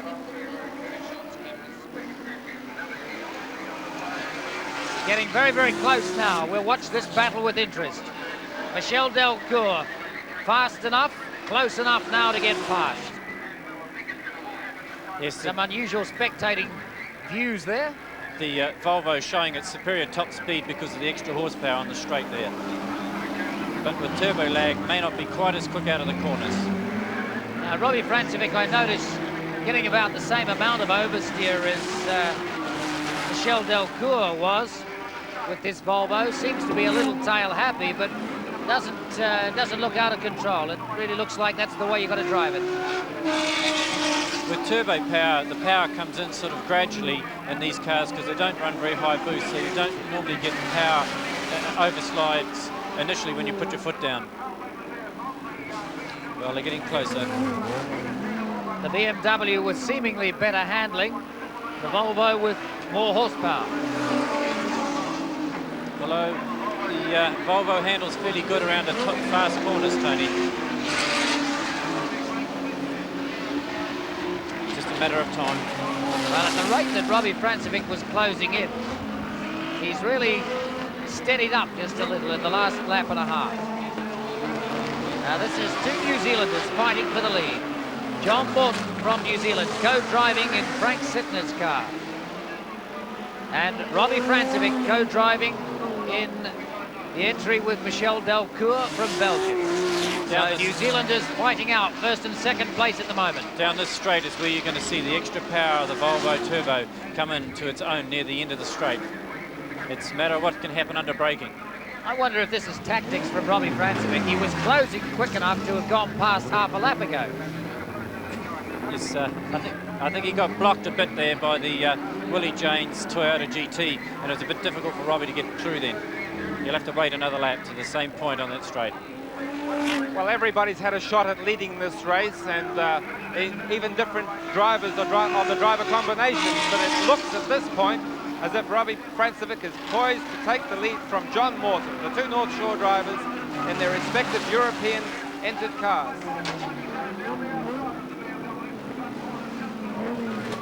I'm not quite sure what Robbie Francevic's tactics are there. He can't.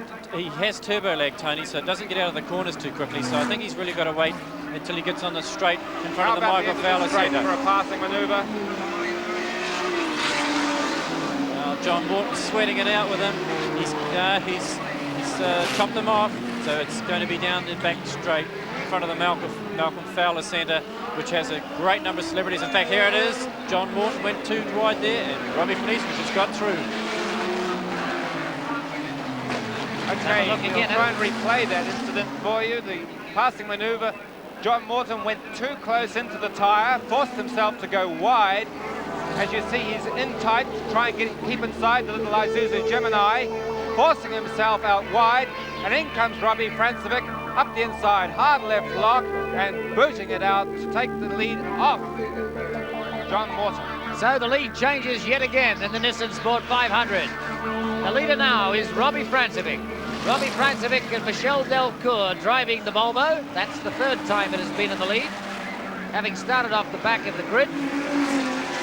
John Morton has dropped away dramatically from Robbie Francevich, whether that's just Robbie putting the boot down to show how much lead he can put up, but John Morton is visibly dropping away. In fact, he's off our screen. Yes, I think Robbie is doing a bit of his normal showmanship and trying very hard. He'll have to, his pits will be hanging out a sign, slow down, Robbie. And, well, they might. That was really why I wondered at the tactics, Rich, because that's going past Ken Bajan. Look at this. I wondered at the tactics because when you see them together there, it has enough front to get past the BMW quite comfortably. I wonder if Robbie was sitting around in the back there waiting to see if John Morton would make a mistake. Yeah, it's an interesting theory, although Robbie's the kind of man, if he can get the lead, he likes to be there. He wouldn't like to leave him for too long. It might have been possible, but I would doubt it. The normally super reliable BMWs appear to be slowing on us. We've got Ken Bajan waving by Robbie Francevich earlier in the lap there, and we know that John Morton has actually dropped back probably 5 or 6 seconds already from Robbie Francevich, so maybe a couple of problems appearing in the normally invincible BMWs. Well, Kent Bajan's car, they had to change part of the suspension, I would see, and Kent may be Bajan giving slowing him to more a trouble. standstill. We'll stay with this car at the moment. Kent Bajan obviously has a fairly serious problem. We just slowly motoring back. We can't see any tyres. I just heard from one of our very alert cameramen that he saw the oil light on in the car. Well, that's bad luck for Kent Bajan. And if that's true, that's the second time it happened, because at Bay Park during the Benson Hedges series, they had an engine problem with low oil pressure, and it'd be sad to think that the same thing's happened again here. Screen now, bearing some of the witness of an earlier argument with the containers. Well, luckily that the shunt, it was only superficial, and the car's handling just as good as before, and his lap times are consistent, and that's allowed them to come from way down the field up into the third position they're doing now. So very luckily that accident was only superficial damage.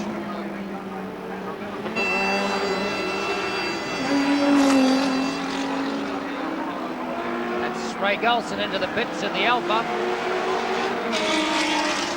Well, we must bring you this lap time, and it's just nothing short of sensational for Robbie Francevich in the Volvo, 1:31.9. Now that is an incredible lap time. He's matched the time identically of his co-driver Michel Delcourt, and clearly this Volvo is running away with the race, and nothing else seems capable of staying with him, let alone catching him. And so Robbie Francevich as fast as we said, is the Belgian co-driver. So let's keep an eye on the pace of Robbie Francevich in the Volvo. We hear that Robbie is a very determined driver, as we know, and he came on the inside of Peter Brock at the hairpin and just forced him out. Robbie is the kind of person who likes to lead and likes to do well, and when he comes up against Peter Brock, who was probably raced against in Bathurst, he took the advantage and took the incentive and put Peter in his place, so to speak, and Robbie would be very happy about that, but it'd be interesting to hear what the stewards have got to say. Those of you interested in the class placings at the moment, Kevin Ryan in car 37 is leading the 1600 to 2.5. Paul Adams is leading the 0 to 1600 class. And second in the 1600 to 2.5 is Ray Gulson. Third is the McIntyre Isuzu. In the 0 to 1600, Steve Willey is second behind Paul Adams, and Bob Holden in third place. Robbie Fanisevic hasn't slowed down. He's still trying very, very hard. We may have it'd be interesting to see what develops out of all this. Well, no one predicted this car to be leading the race at this point, or any point, in fact. It came with a big reputation, but most of the favoured money was going on Peter Brock with his reputation and Bathurst performances behind him, and certainly the BMWs were favoured. Dick Johnson, as we know, went out early in the race. Well, he had so many troubles, he eventually called it a day. But here we have Robbie Francevic dictating the terms of this race much as he likes. Even some of the educated people around the pits in the last 2 or 3 days have been saying you can write off the Volvo because they haven't had any preparation. Most of the people whose opinions you would normally respect have written it off before it started. Well, I think there'll be one person who won't be happy to see it, and that's Colin Giltrap, because it's about one agency that Colin doesn't seem to have pinned under his belt.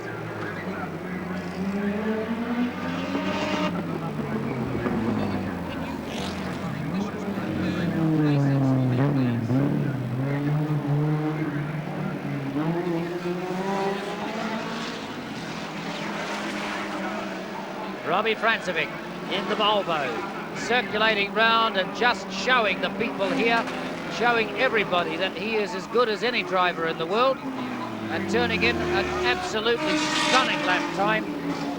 1:31, just superb, equaling Michel Delcour's phenomenal lap time of earlier on.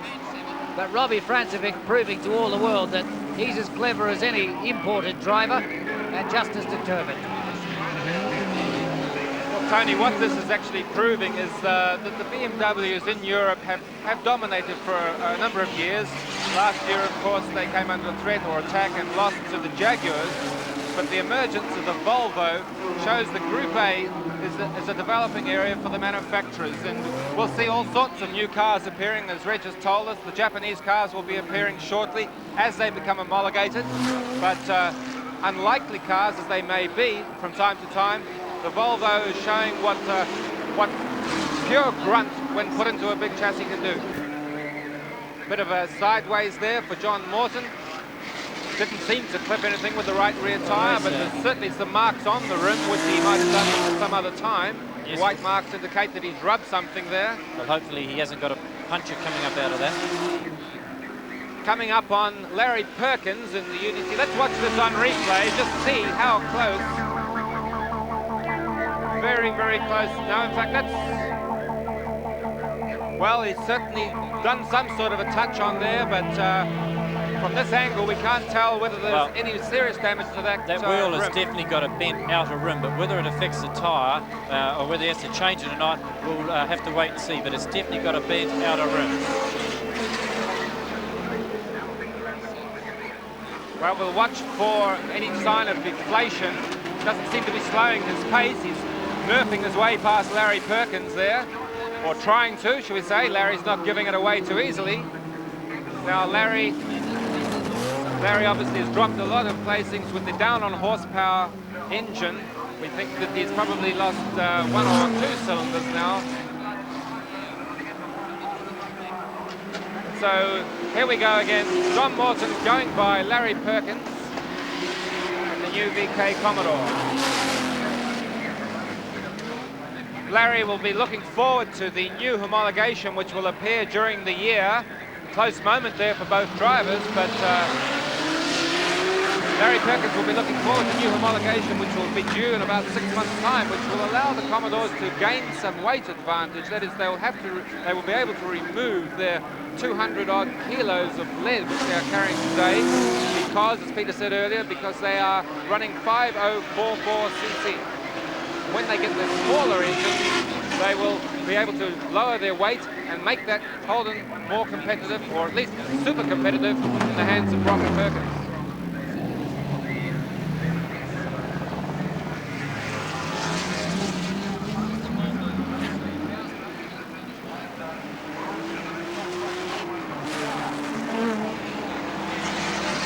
So looking at the race order at this stage, after 129 of the 150 laps are completed, the official lap chart puts John Morton still in front in the BMW, in front of Robbie Francevic in the Volvo.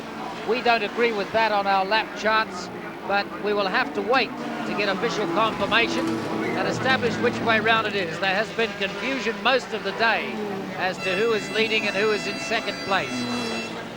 In most cases, our system of scoring has worked out and been correct, but we will check in the next few minutes for you and just see if there is anybody here who can give us a definitive answer. Well, Tony, I would suggest that if the computer's right, it would explain why Robbie Finisevic is driving so hard, because it's very difficult to understand why Robbie, who is taking the lead, is going as fast as he's going and taking the risks he's taking. So the computer says that, and maybe Robbie thinks that as well, because when he's in the lead and going faster than John Morton by 4 seconds a lap, you'd expect him to slow down, but he's not. So it's the only logical explanation, isn't it? Yeah. I mean, there is, if he had got into the front before, as we suspected, there would be absolutely no point in doing more than about 134, 135, yes, because nobody else is going That's that right. quick. So I think that Robbie's team probably think what the computer says. So maybe that's what's happening at the moment. It's only logical explanation. Okay, we'll call it the way that the officialdom has it here at the moment, which is John Morton leading in the BMW on 130 laps. Robbie Francevic second in the Volvo on 129. Neville Crichton in third place in the other BMW on 127. Peter Brock and Larry Perkins, with Larry Perkins in the car at the moment on 125. So 5 laps down on the leaders. And then Paul Adams in 5th place in the Toyota on 119 laps. Well, one thing we are sure of is there is 23 laps, 20 laps to go, and we expect that to take another 3/4 of an hour or so. So the race is between two men at this point. Robbie Francevic in his Volvo, John Morton in the BMW 635. And at the rate that Robbie Finisevic is going, and if it is as the organisers say, he could actually still unlap himself again and still win the race. So even though we thought we were watching the race lead before, we may still see it before this day's over, and hopefully we'll be able to see this thing right through to the end.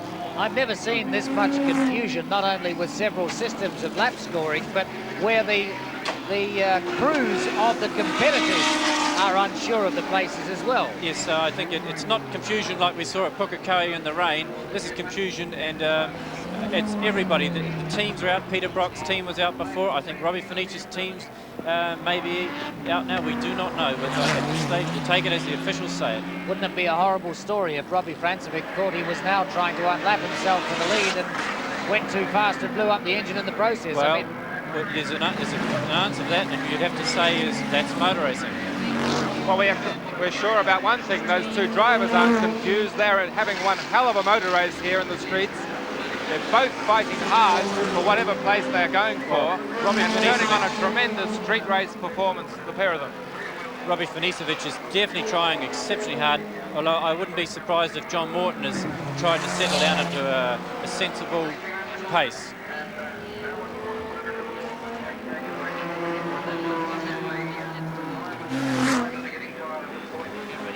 so fewer than 20 laps remaining in the 150-lap Nissan Sport 500 race.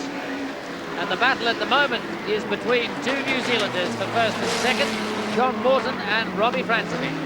That's the way we are showing it at the moment. Officially, John Morton is in the lead from Robbie Francevic in the Volvo Turbo, still with half a lap to catch up to unlap himself. And Neville Crichton still in third place. I'd like to talk about the circuit for a second. The infamous bridge hasn't caused any of the problems that everybody said it was going to, and because this is a street circuit never used before, people said we'd have all sorts of problems. But the race has progressed. There's been no problems apart from sorting out permits and other minor technicalities in the last couple of days.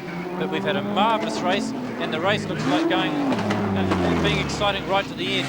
And the chicane at the bridge and the one on the back straight in front of the Michael Fowler Centre haven't caused all the problems that we thought we were going to have.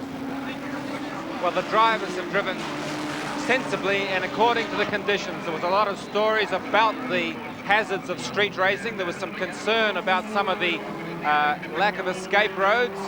but the drivers have really, by and large, kept off the walls. We haven't had any of the accidents that we expected or anything like what we expected.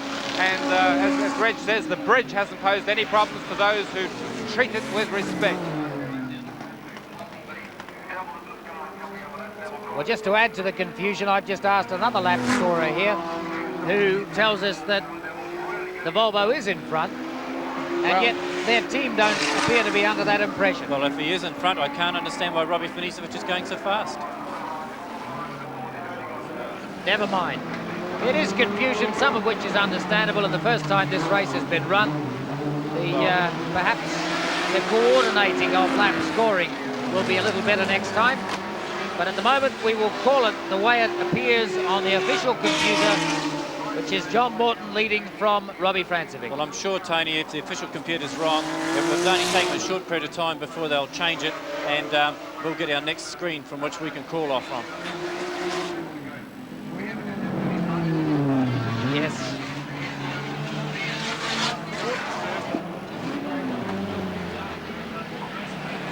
Well, we've had a word with the race promoter, or one of the race promoters, or shall I say race entrepreneurs, Ian Gamble, and he's just been with the Volvo team, and they concede that John Morton is leading the race. So if they in fact conceded, I suppose that means that John Morton's on his way to $20,000. Well, it depends. Robbie Finisevic is closing, and there's another 17 laps to go, and anything can happen. It's just all part of the excitement that we've generated this weekend. It's a happening. It's one of those things that only happens now and again, and we certainly hope it happens this time next year. But the interest in this race from all of the motoring people, all the crowds in Wellington, enormous stands here.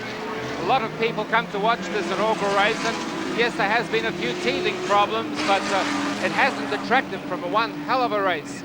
I would like to see next year that we have more street races like this. I'm not saying it's the best thing for motorsport, but it's a difference. It's created an excitement, and if we had 2 street races next year, then something that would really capture the public imagination. Well, Robbie Finisevic is certainly trying to catch up that lap deficit. He's running over curbs everywhere.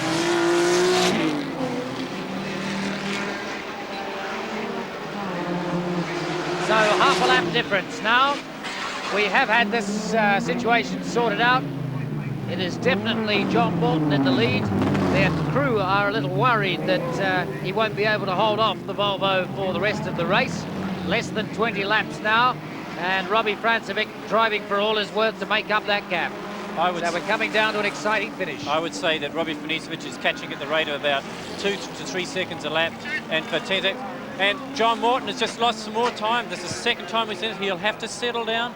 He's lost a lot of time. His engines might have stalled.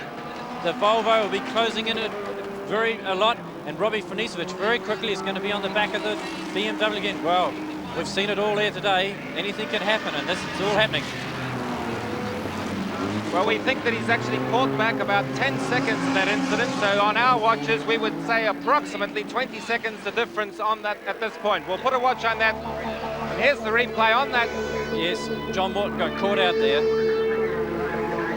Just got too tight. And well, actually, that made contact with the other car, which we didn't see. Which was Dave McMillan, and I wouldn't be surprised if he hasn't gone through into the building and had an accident. So the 2 cars appeared to touch that, and Dave McMillan would have had a tremendous fright. His car was tipped onto its side. Well, this is the sort of excitement we look for in endurance races, but we don't ever get it. This is fantastic stuff right at the end, or dying stages of the street race. We're in the same situation we were 3/4 of an hour ago, whereby Robbie Finisevic we thought was 20 seconds behind. 20 seconds behind, and here we are again, approximately 20 seconds behind, with 15 laps to go.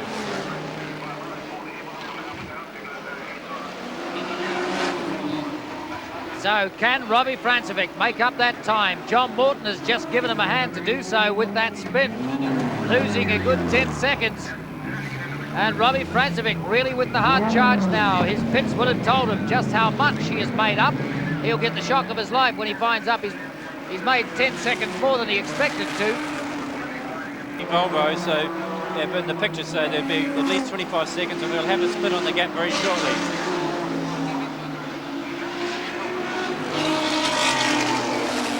We would have Neville Crichton still in third place, but a couple of laps out of contention, but it's still a very good effort. I'll just check this time on the Volvo. In fact, 16 seconds the difference between John Morton in the lead and Robbie Francevic in second place, with approximately 15 laps to go. Realistically, we know that Robbie Francevic can do better than 1 second a lap advantage, so we're looking at a cliffhanger finish. Yes. It looks like coming down to the last couple of laps. Wow, this is fantastic. A street race, a Nissan Sport 500. Who would have ever believed that with all these international cars, that here we have two overseas teams, two New Zealand drivers finishing off from the same team who competed in Benson Hedges Racing a few months ago. And an electrifying finish. I mean, I wonder if in the final result, John Morton is going to look back at a couple of spins that were unnecessary and say that cost $20,000. Yes, wow. It's absolutely... You couldn't choreography a race to be like this, or any race meeting. From the pessimism that existed a few months ago to the optimism now, it is fantastic. Robbie Francevic with the job in front of him, catching by over a second a lap, and he's got to catch 15 laps. He's got to catch in over a second a lap for 15 laps. And he can do it. And Robbie, we see him, he's all fired up. It explains, Tony, why he was using so much of the road before, and Robbie's still using a lot of the road. I just hope that neither makes a mistake. We're waiting now to get another gap between the two. David Oxton has a watch on them. Robbie's using all the road. 13.6 seconds, so that is in fact 3 seconds or 2.5 seconds of Robbie's pullback in that lap. Well, it's possible, but when you watch David on the screen, I know you're doing the timing, he's using all the circuit, he's starting to use curves, the man is getting aggressive. Pressure on both men here. John Morton knowing he's got a lead which he's trying to preserve and not make any mistakes. Robbie knowing that he's got to throw it all into the effort of catching up John Morton. Now look at this, a road blockage or and there was well, Alpha pushed out there, and John Morton luckily got through all that without any damage, and he didn't pull much time on Dave McMillan in the last lap either. So maybe he got a bit of a fright. This could make quite a bit of difference too, getting through the back markers and how much the traffic holds them up. We know there are places on the circuit where you cannot pass and where you must just sit behind the slower traffic. I know where I'd like to be. Robbie Francevic sitting in that beautiful Volvo, because you know you can drive flat out to win the race. You don't want to be coasting, and he knows that he's allowed to do it, and he's doing exactly what he wants to do, driving towards flat out to get from second position into first. John Morton's got to cruise and be careful and not make mistakes. There it is in the same picture. He's closed Robbie right Francevic has caught up an enormous amount. John Morton being slowed slightly by the traffic, but really it's within Robbie Francevic's grasp now on lap 139. 10 laps to go in the race. It's certainly within Robbie Francevic's grasp. This is fantastic. I mean, what can you say? Nearly 4 hours of motoring, and people are sitting on the edges of their seat in absolute excitement. There's people standing in the stands. I mean, this is amazing. Come on, street racing, that's all I can say. Robbie Francevic still pushing this turbo Volvo, really pushing it. One thing they said yesterday in practice was that you could push it as hard as you like for as long as you like. They don't blow up, they don't break. And I'm sure John Morton will be feeling him breathing down his neck in just a few moments. The pressure on John Morton is going to be horrific. And at this point, it's 3 hours 37 minutes, so that's 23 minutes to go. Approximately 12 laps to go in our estimation. The lap times that count, car number 11, Robbie Francevic, 1:31.9. He's still applying the pressure. And car 6, 1:37. So John Morton easing back while still trying to preserve his lead, but still pressing on. Fastest of the BMWs on the circuit at the moment. 5.7 seconds the difference. John Morton, unfortunately, has had 2 spins which would have given him a bit of a fright, and that I think will be affecting his lap times. And Robbie Francevic, whose car is handling superbly, has got his adrenaline up and closing in at an enormous They're in the same straight now. John Morton at the end of it. There's Robbie Francevic. John Morton just rounded the turn. Robbie Francevic, one car back. That's the gap now for first place. John Morton desperately hanging on, but he must know in the back of his mind that he cannot circulate fast enough to hold that lead. The worst thing in John Morton's mind, he won't want to have another spin. He's already had two, he won't want another one. Volvo's got past Alan Wolf, so there's no cars between him on the road now, so it's clear road. There is Robbie Francevic. John Morton just going through underneath. John Morton won't like this, being passed by Robbie Funisevic's ex-teammate twice within the space of about 1 hour. It's really a bit demoralising. Well, they both know each other's driving skills very, very well. They both know each other's methods very well, but they're both in totally different cars to the one they're accustomed to being in. There's John Morton in the same picture now. Robbie Francevic closing right up. Will he do it now? Will he wait till the last lap? Knowing Robbie Francevic, you want to do it as quick as possible. Robbie Francevic has poked the left front guard into something in his attempts to get up to John Morton. We can see the left front guard is now flapping. The Volvo's looking a bit like a battered Volvo truck, but it's got the speed to catch the leader. And so close now. Past the start-finish line goes John Morton and Robbie Francevic. It's only about a second and a half between them. In the next couple of laps, they've still got 5 or 6 in hand. After that, Robbie Francevic is going to be through. There's the challenge. Close enough now to do something about it. John Morton knows, apart from the pit signals he's had for the last 5 or 6 laps, he can see him in the rear vision mirror. The rear vision mirror will be filled with a big fat red brick. Robbie Francevic closing right in for the kill. Here he comes, having a go in this straight. John Morton can't hold him out. Francevic's passed. That's the lead. Robbie Francevic leads the Nissan Sport 500. In the dying moments of the race, 141 laps completed. The Volvo in front. From the back of the grid to the leading the race for the second time, a wonderful achievement. I mean, this is storybook. Flown here at the last minute and in the lead now. This is unreal. Well, I think John Morton has given away the battle just a little. It must be a hopeless task, having been passed by a car that you know is so much faster around the circuit. This Volvo has been the real surprise. This is how he got past. Just pulling out from behind and enough horsepower, enough grunt in a straight line to go straight past. John Morton being passed into second place. New Zealanders first and second at the moment. Well, with all that excitement, let's not forget Neville Crichton in third place. It's just a replay there, but Neville Crichton in third place in the other BMW, 2 laps behind. We know we still have Kent Bajan going round quite slowly in the other car, so there's obviously something failed in that car, possibly a gear or a brake lossage or something. But here's number place 3 on your race, Neville Crichton, the black JPS BMW. The Volvo's wearing some battle scars. It's got race tape holding the right front guard together and the left front guard is flapping around. We know that it's had gallons of water poured into it, but what a performance by this car. As Reg has told us, arrived very late. No one expected it to really perform. It was going to be too late, too rushed, but what an effort.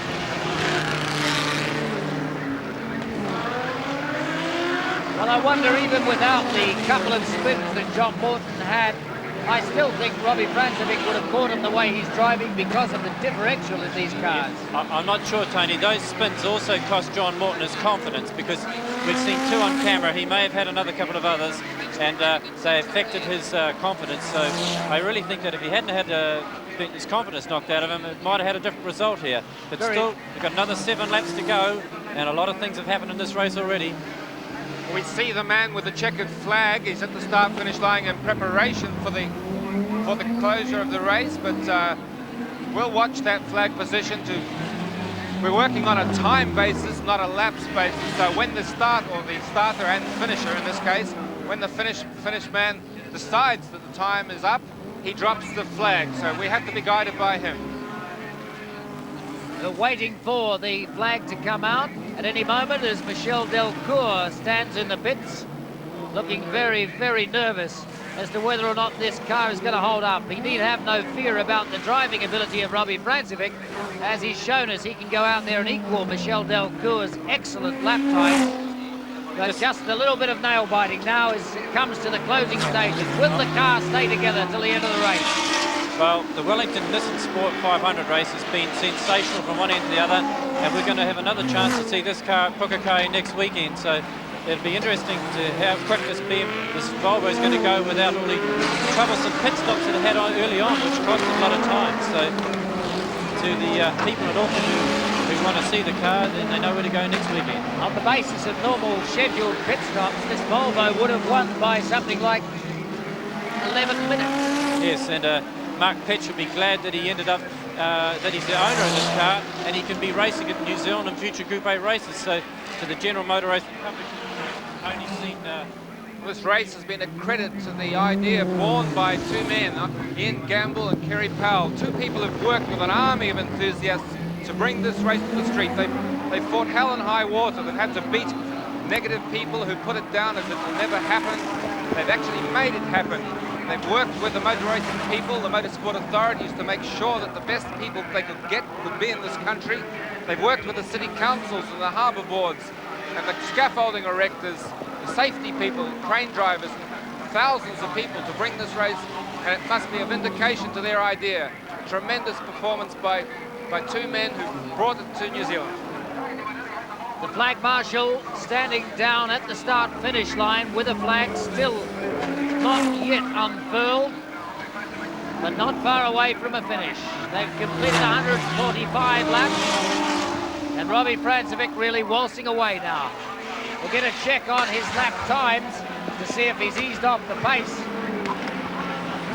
We would expect him to have eased off the pace. He knew the car was the quickest on the track, and he's got to the lead. He doesn't really need to drive it hard or take any risks. Yes. What a superb performance, though, from a car and a team that had little preparation, that had to start off the back of the grid. Really, there hasn't been a lot of publicity about this car, and nobody really knew its true value, I don't think. What a tremendous performance, though, for two virtually now amateur drivers in the form of Robbie Francevic and John Morton. These guys do it for the enjoyment, for the fun of motorsport. They rarely get a chance to go overseas. They have their commitments in New Zealand, but they've been a part of beating some of the most fancied teams from overseas. Let's not forget Tom Walkinshaw and the Rover as big as the race is in the bag. If he keeps it off out of trouble. He went by quite slowly that lap, but we can be sure that he's doing what Nelson Piquet often does in Formula One, just taking it nice and easy on the turbo and looking forward to that checkered flag. Quite a group down at the start-finish line now of the organisers and officialdom here, along with the flag marshal, deciding on when they will stop it. I think it was 17 minutes past 12 when they started, wasn't it? Yes. The interesting thing is going to be now is that everybody thought that a BMW was the best car to own for New Zealand Group A motor racing, whereas there's going to be a lot of people now starting to think they should import Volvos for Group A motor racing in this country. Rich, I think that's an excellent point in that Group A has been seen almost as BMWs. Yeah, well, that isn't true. No, we're going to see Volvos, XJS Jaguars, all the other cars, and I'm glad that we've got a different tea today, and people will be re-evaluating what they do next year. Of course, the circuit to some extent has suited the Volvo. Well, by our watches, we have 10 minutes to go. Now, obviously, that's really in the hands of the race organisers, but 10 minutes to go would give another 5 or 6 laps at least. So we'll just keep an eye on the man with the checkered flag and wait for him to make a shuffle towards the track, and then we'll know. But as near as we can ascertain, 10 minutes to go. The interesting thing about this Volvo, it is a turboed car, and everybody's always said that turbo cars were unreliable. But here you have a turboed car being run under Group A regulations, which means you can't run very high boost, and so your turbo is reliable, and not like Formula One motor racing that we see on television, or even in Bathurst motor racing Group C's. So here we have the Group A turbos being exceptionally reliable, and I would think that future Group A cars that are turbo, the reliability will also be there. And I can't wait to get my Nissan Silvia one day. Just a quick run through the placings, 1 to 15. Francevic in the Volvo, Morton the BMW, Crichton in the BMW. Then it's Perkins, Adams, Willie, Bagent, Ryan, McIntyre, Gulson, Hire, Holden, McGregor, Pedersen and McKinnon. I should also say here that the Alfa Romeo, which had an engine change overnight, and Bob Holden's Toyota Sprinter had an engine change with the help of New Zealanders, are both still running here, so they'll be very pleased to have done all that work and be going to finish the race. And here we have the Volvo with the bonnet problem again, but I don't think they'll be black flagging it. I'm sure they'll stay out there till the end of the race. Robbie Finisevic won't come in, even if a black flag's hung out now, I would think. Well, it looks a little bit like an old war horse, as we've been saying, and here's the bonnet in the same area. It was a problem earlier in the race. It's come up for the third time. But as Reg says, unlikely to bother stopping for that unless it happened to fly off, and even then I'm not sure that Robbie had bothered to stop. If I was Robbie at this stage of the race, if they hang up the black flag with my number on, I'd just keep on going to the end of the race and let the stewards sort it out later. And so don't expect him to stop anybody, because Robbie's that kind of person. He's determined. He's never won a Benson and Hedges race in 20 years of starting, and here he is about to be part of winning the first Nissan Sport 500 street race in New Zealand, and Robbie has never achieved what he wanted to do elsewhere. He's going to do it in Wellington Day, and that's a fantastic achievement for Robbie, who's been around for a long time. So Robbie Francevic just circulating round now, hoping that bonnet doesn't fly off, and winding down to the flag. Under 2 laps to go now. A wonderful achievement for Robbie if he gets the checkered flag. I mean, so many disappointments in the past, and to come out here like this, it's just fantastic. And his wife Rose will be sitting in the pits. She'll be chewing her fingernails, and the teeth will be severely gritted now because they've been so close in the past. They're only 3 minutes away from winning what they want. It may be that he's had to slow off quite a bit with that bonnet flapping like that. And we understand that John Morton might be closing behind him. We'll have a look back and see if we can see the gap. Robbie Francevic should have done enough to pull out a lead that's he can't haul back, but John Morton will know if Robbie Francevic has slowed off a little, and certainly he'll give it a bash. Yeah, the gap's definitely closing, Tony. You know, the Volvo did have a problem with overheating early on, so anything could happen. A 9-second gap at the moment between them. Here it is, the Volvo through, and have a look at John Morton closing up. The man is out on the track edge with the checkered flag, so we presume he just doesn't want to be late, but he's awaiting instructions from the official man with the watch. He's got a finger out saying it's 1 lap to go to Robbie Francevic. So credit to John Morton too. He hasn't made any, he's kept the car going. 4 seconds the difference between the 2 cars, 1 lap to go. Let's follow this lap now with Robbie Francevic, and there in your picture, John Morton. John Morton picking up because Robbie Francevic has had to slow with that bonnet flapping in the front. He's done enough before that happened to stay away far enough. On the last lap now, the man with the checkered flag. That gap's getting close. It's closing. $20,000 to win this race, $11,000 for second place, and look at this gap. After 4 hours of racing, it's come down to this. They're getting very, very close. Robbie Francevic just hanging on. Can he hang on for long enough, though? John Morton closing back up on him. Look at how much Robbie Francevic has had to slacken off. John Morton has sensed it. He's trying to close that gap. Coming down this time for the checkered flag. Half a lap to go. I wonder if he can stay in front. John Morton has sensed it, I can tell by the way he's closing up. He's seen that there is a chance there. Half a lap left now. Robbie Francevic can just hold him off, I think, around as they approach the bridge. Coming over the bridge for the last time. The checkered flag is ready to be waved. John Morton flying behind him. I know in the last lap or so he sensed that Robbie has slowed so much it's coming down to a sprint down to the start-finish line. Robbie Francevic will keep his foot right in it. Coming down to the checkered flag now. Robbie Francevic wins in the Volvo. John Morton closing very fast in second place. Neville Crichton will be third in the other BMWs. Still waiting for Neville Crichton to come down, but what a finish. You couldn't have written it better. Crowd are standing on their feet in the stands. It's an amazing sight here for this Wellington street race. Let's cross over and see these packed grandstands if we can. But after 4 hours of racing, to win a race by 100 meters, Robbie Francevic on top of the world.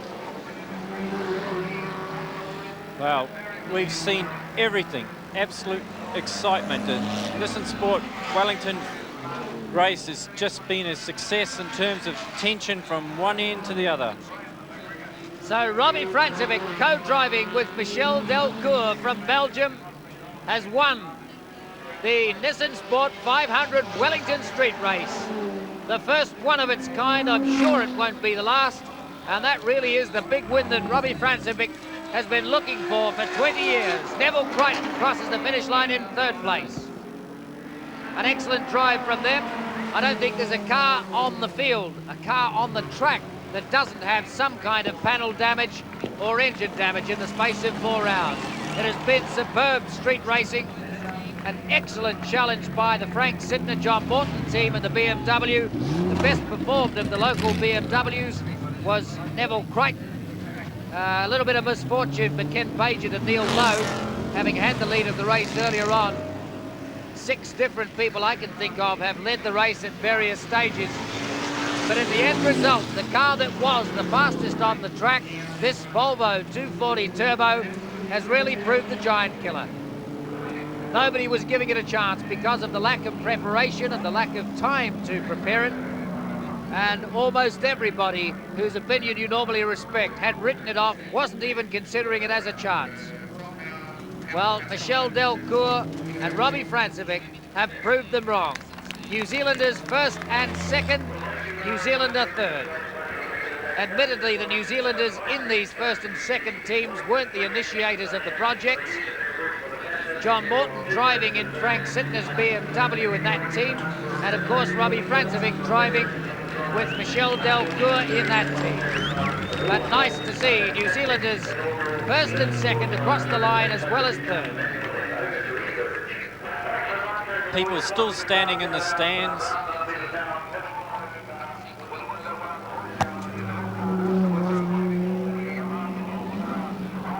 Well, I hope we can get a word with Robbie Francevic very soon, because he's normally a fairly effervescent sort of person.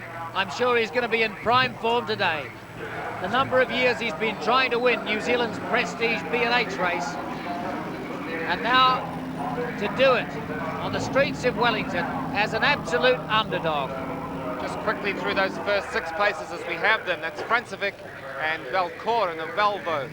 Frank Sidner, John Morton, the BMW, Neville Crichton and Wayne Wilkinson, the BMW, from Peter Brock, Larry Perkins, and the sensational performance of Paul Adams and Alan Wolfe, father and son-in-law, in their Toyota, 5th overall, first in the 1600cc class. In fact, 5th and 6th places, Paul Adams and Alan Wolfe in one Toyota and Steve Willie and Dave Janes in the other.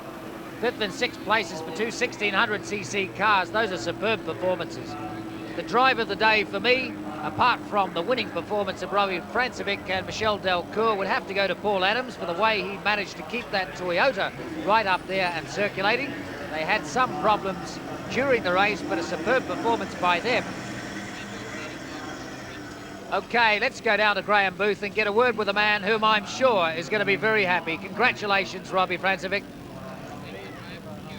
Well, Robbie, that must be one of the wins of your career. It certainly is, and thanks very much. It's really not my win at all. It's this chap here, Mark Petch Limited. And he did all the driving. I just finished the job. Well, just the same, Robbie, you appeared to be going pretty well there, but we noticed you slowed in the last couple of laps. Was there a problem? The bonnet had come up again. Nothing else? No, everything else was fine. It's a wonderful motor car. And for Pookie next week? The big engine, and we'll be flying. Michel, you must be pretty happy to come to New Zealand after all your problems and win just like that. Yes, I'm very happy because it's the first time I win in a Saloon Car Championship, and I'm very happy to be here first, and I see that people here are very kindly and the drivers quite good. and it's a reason to be happy and to be happy for Mr. Petch who buy the car.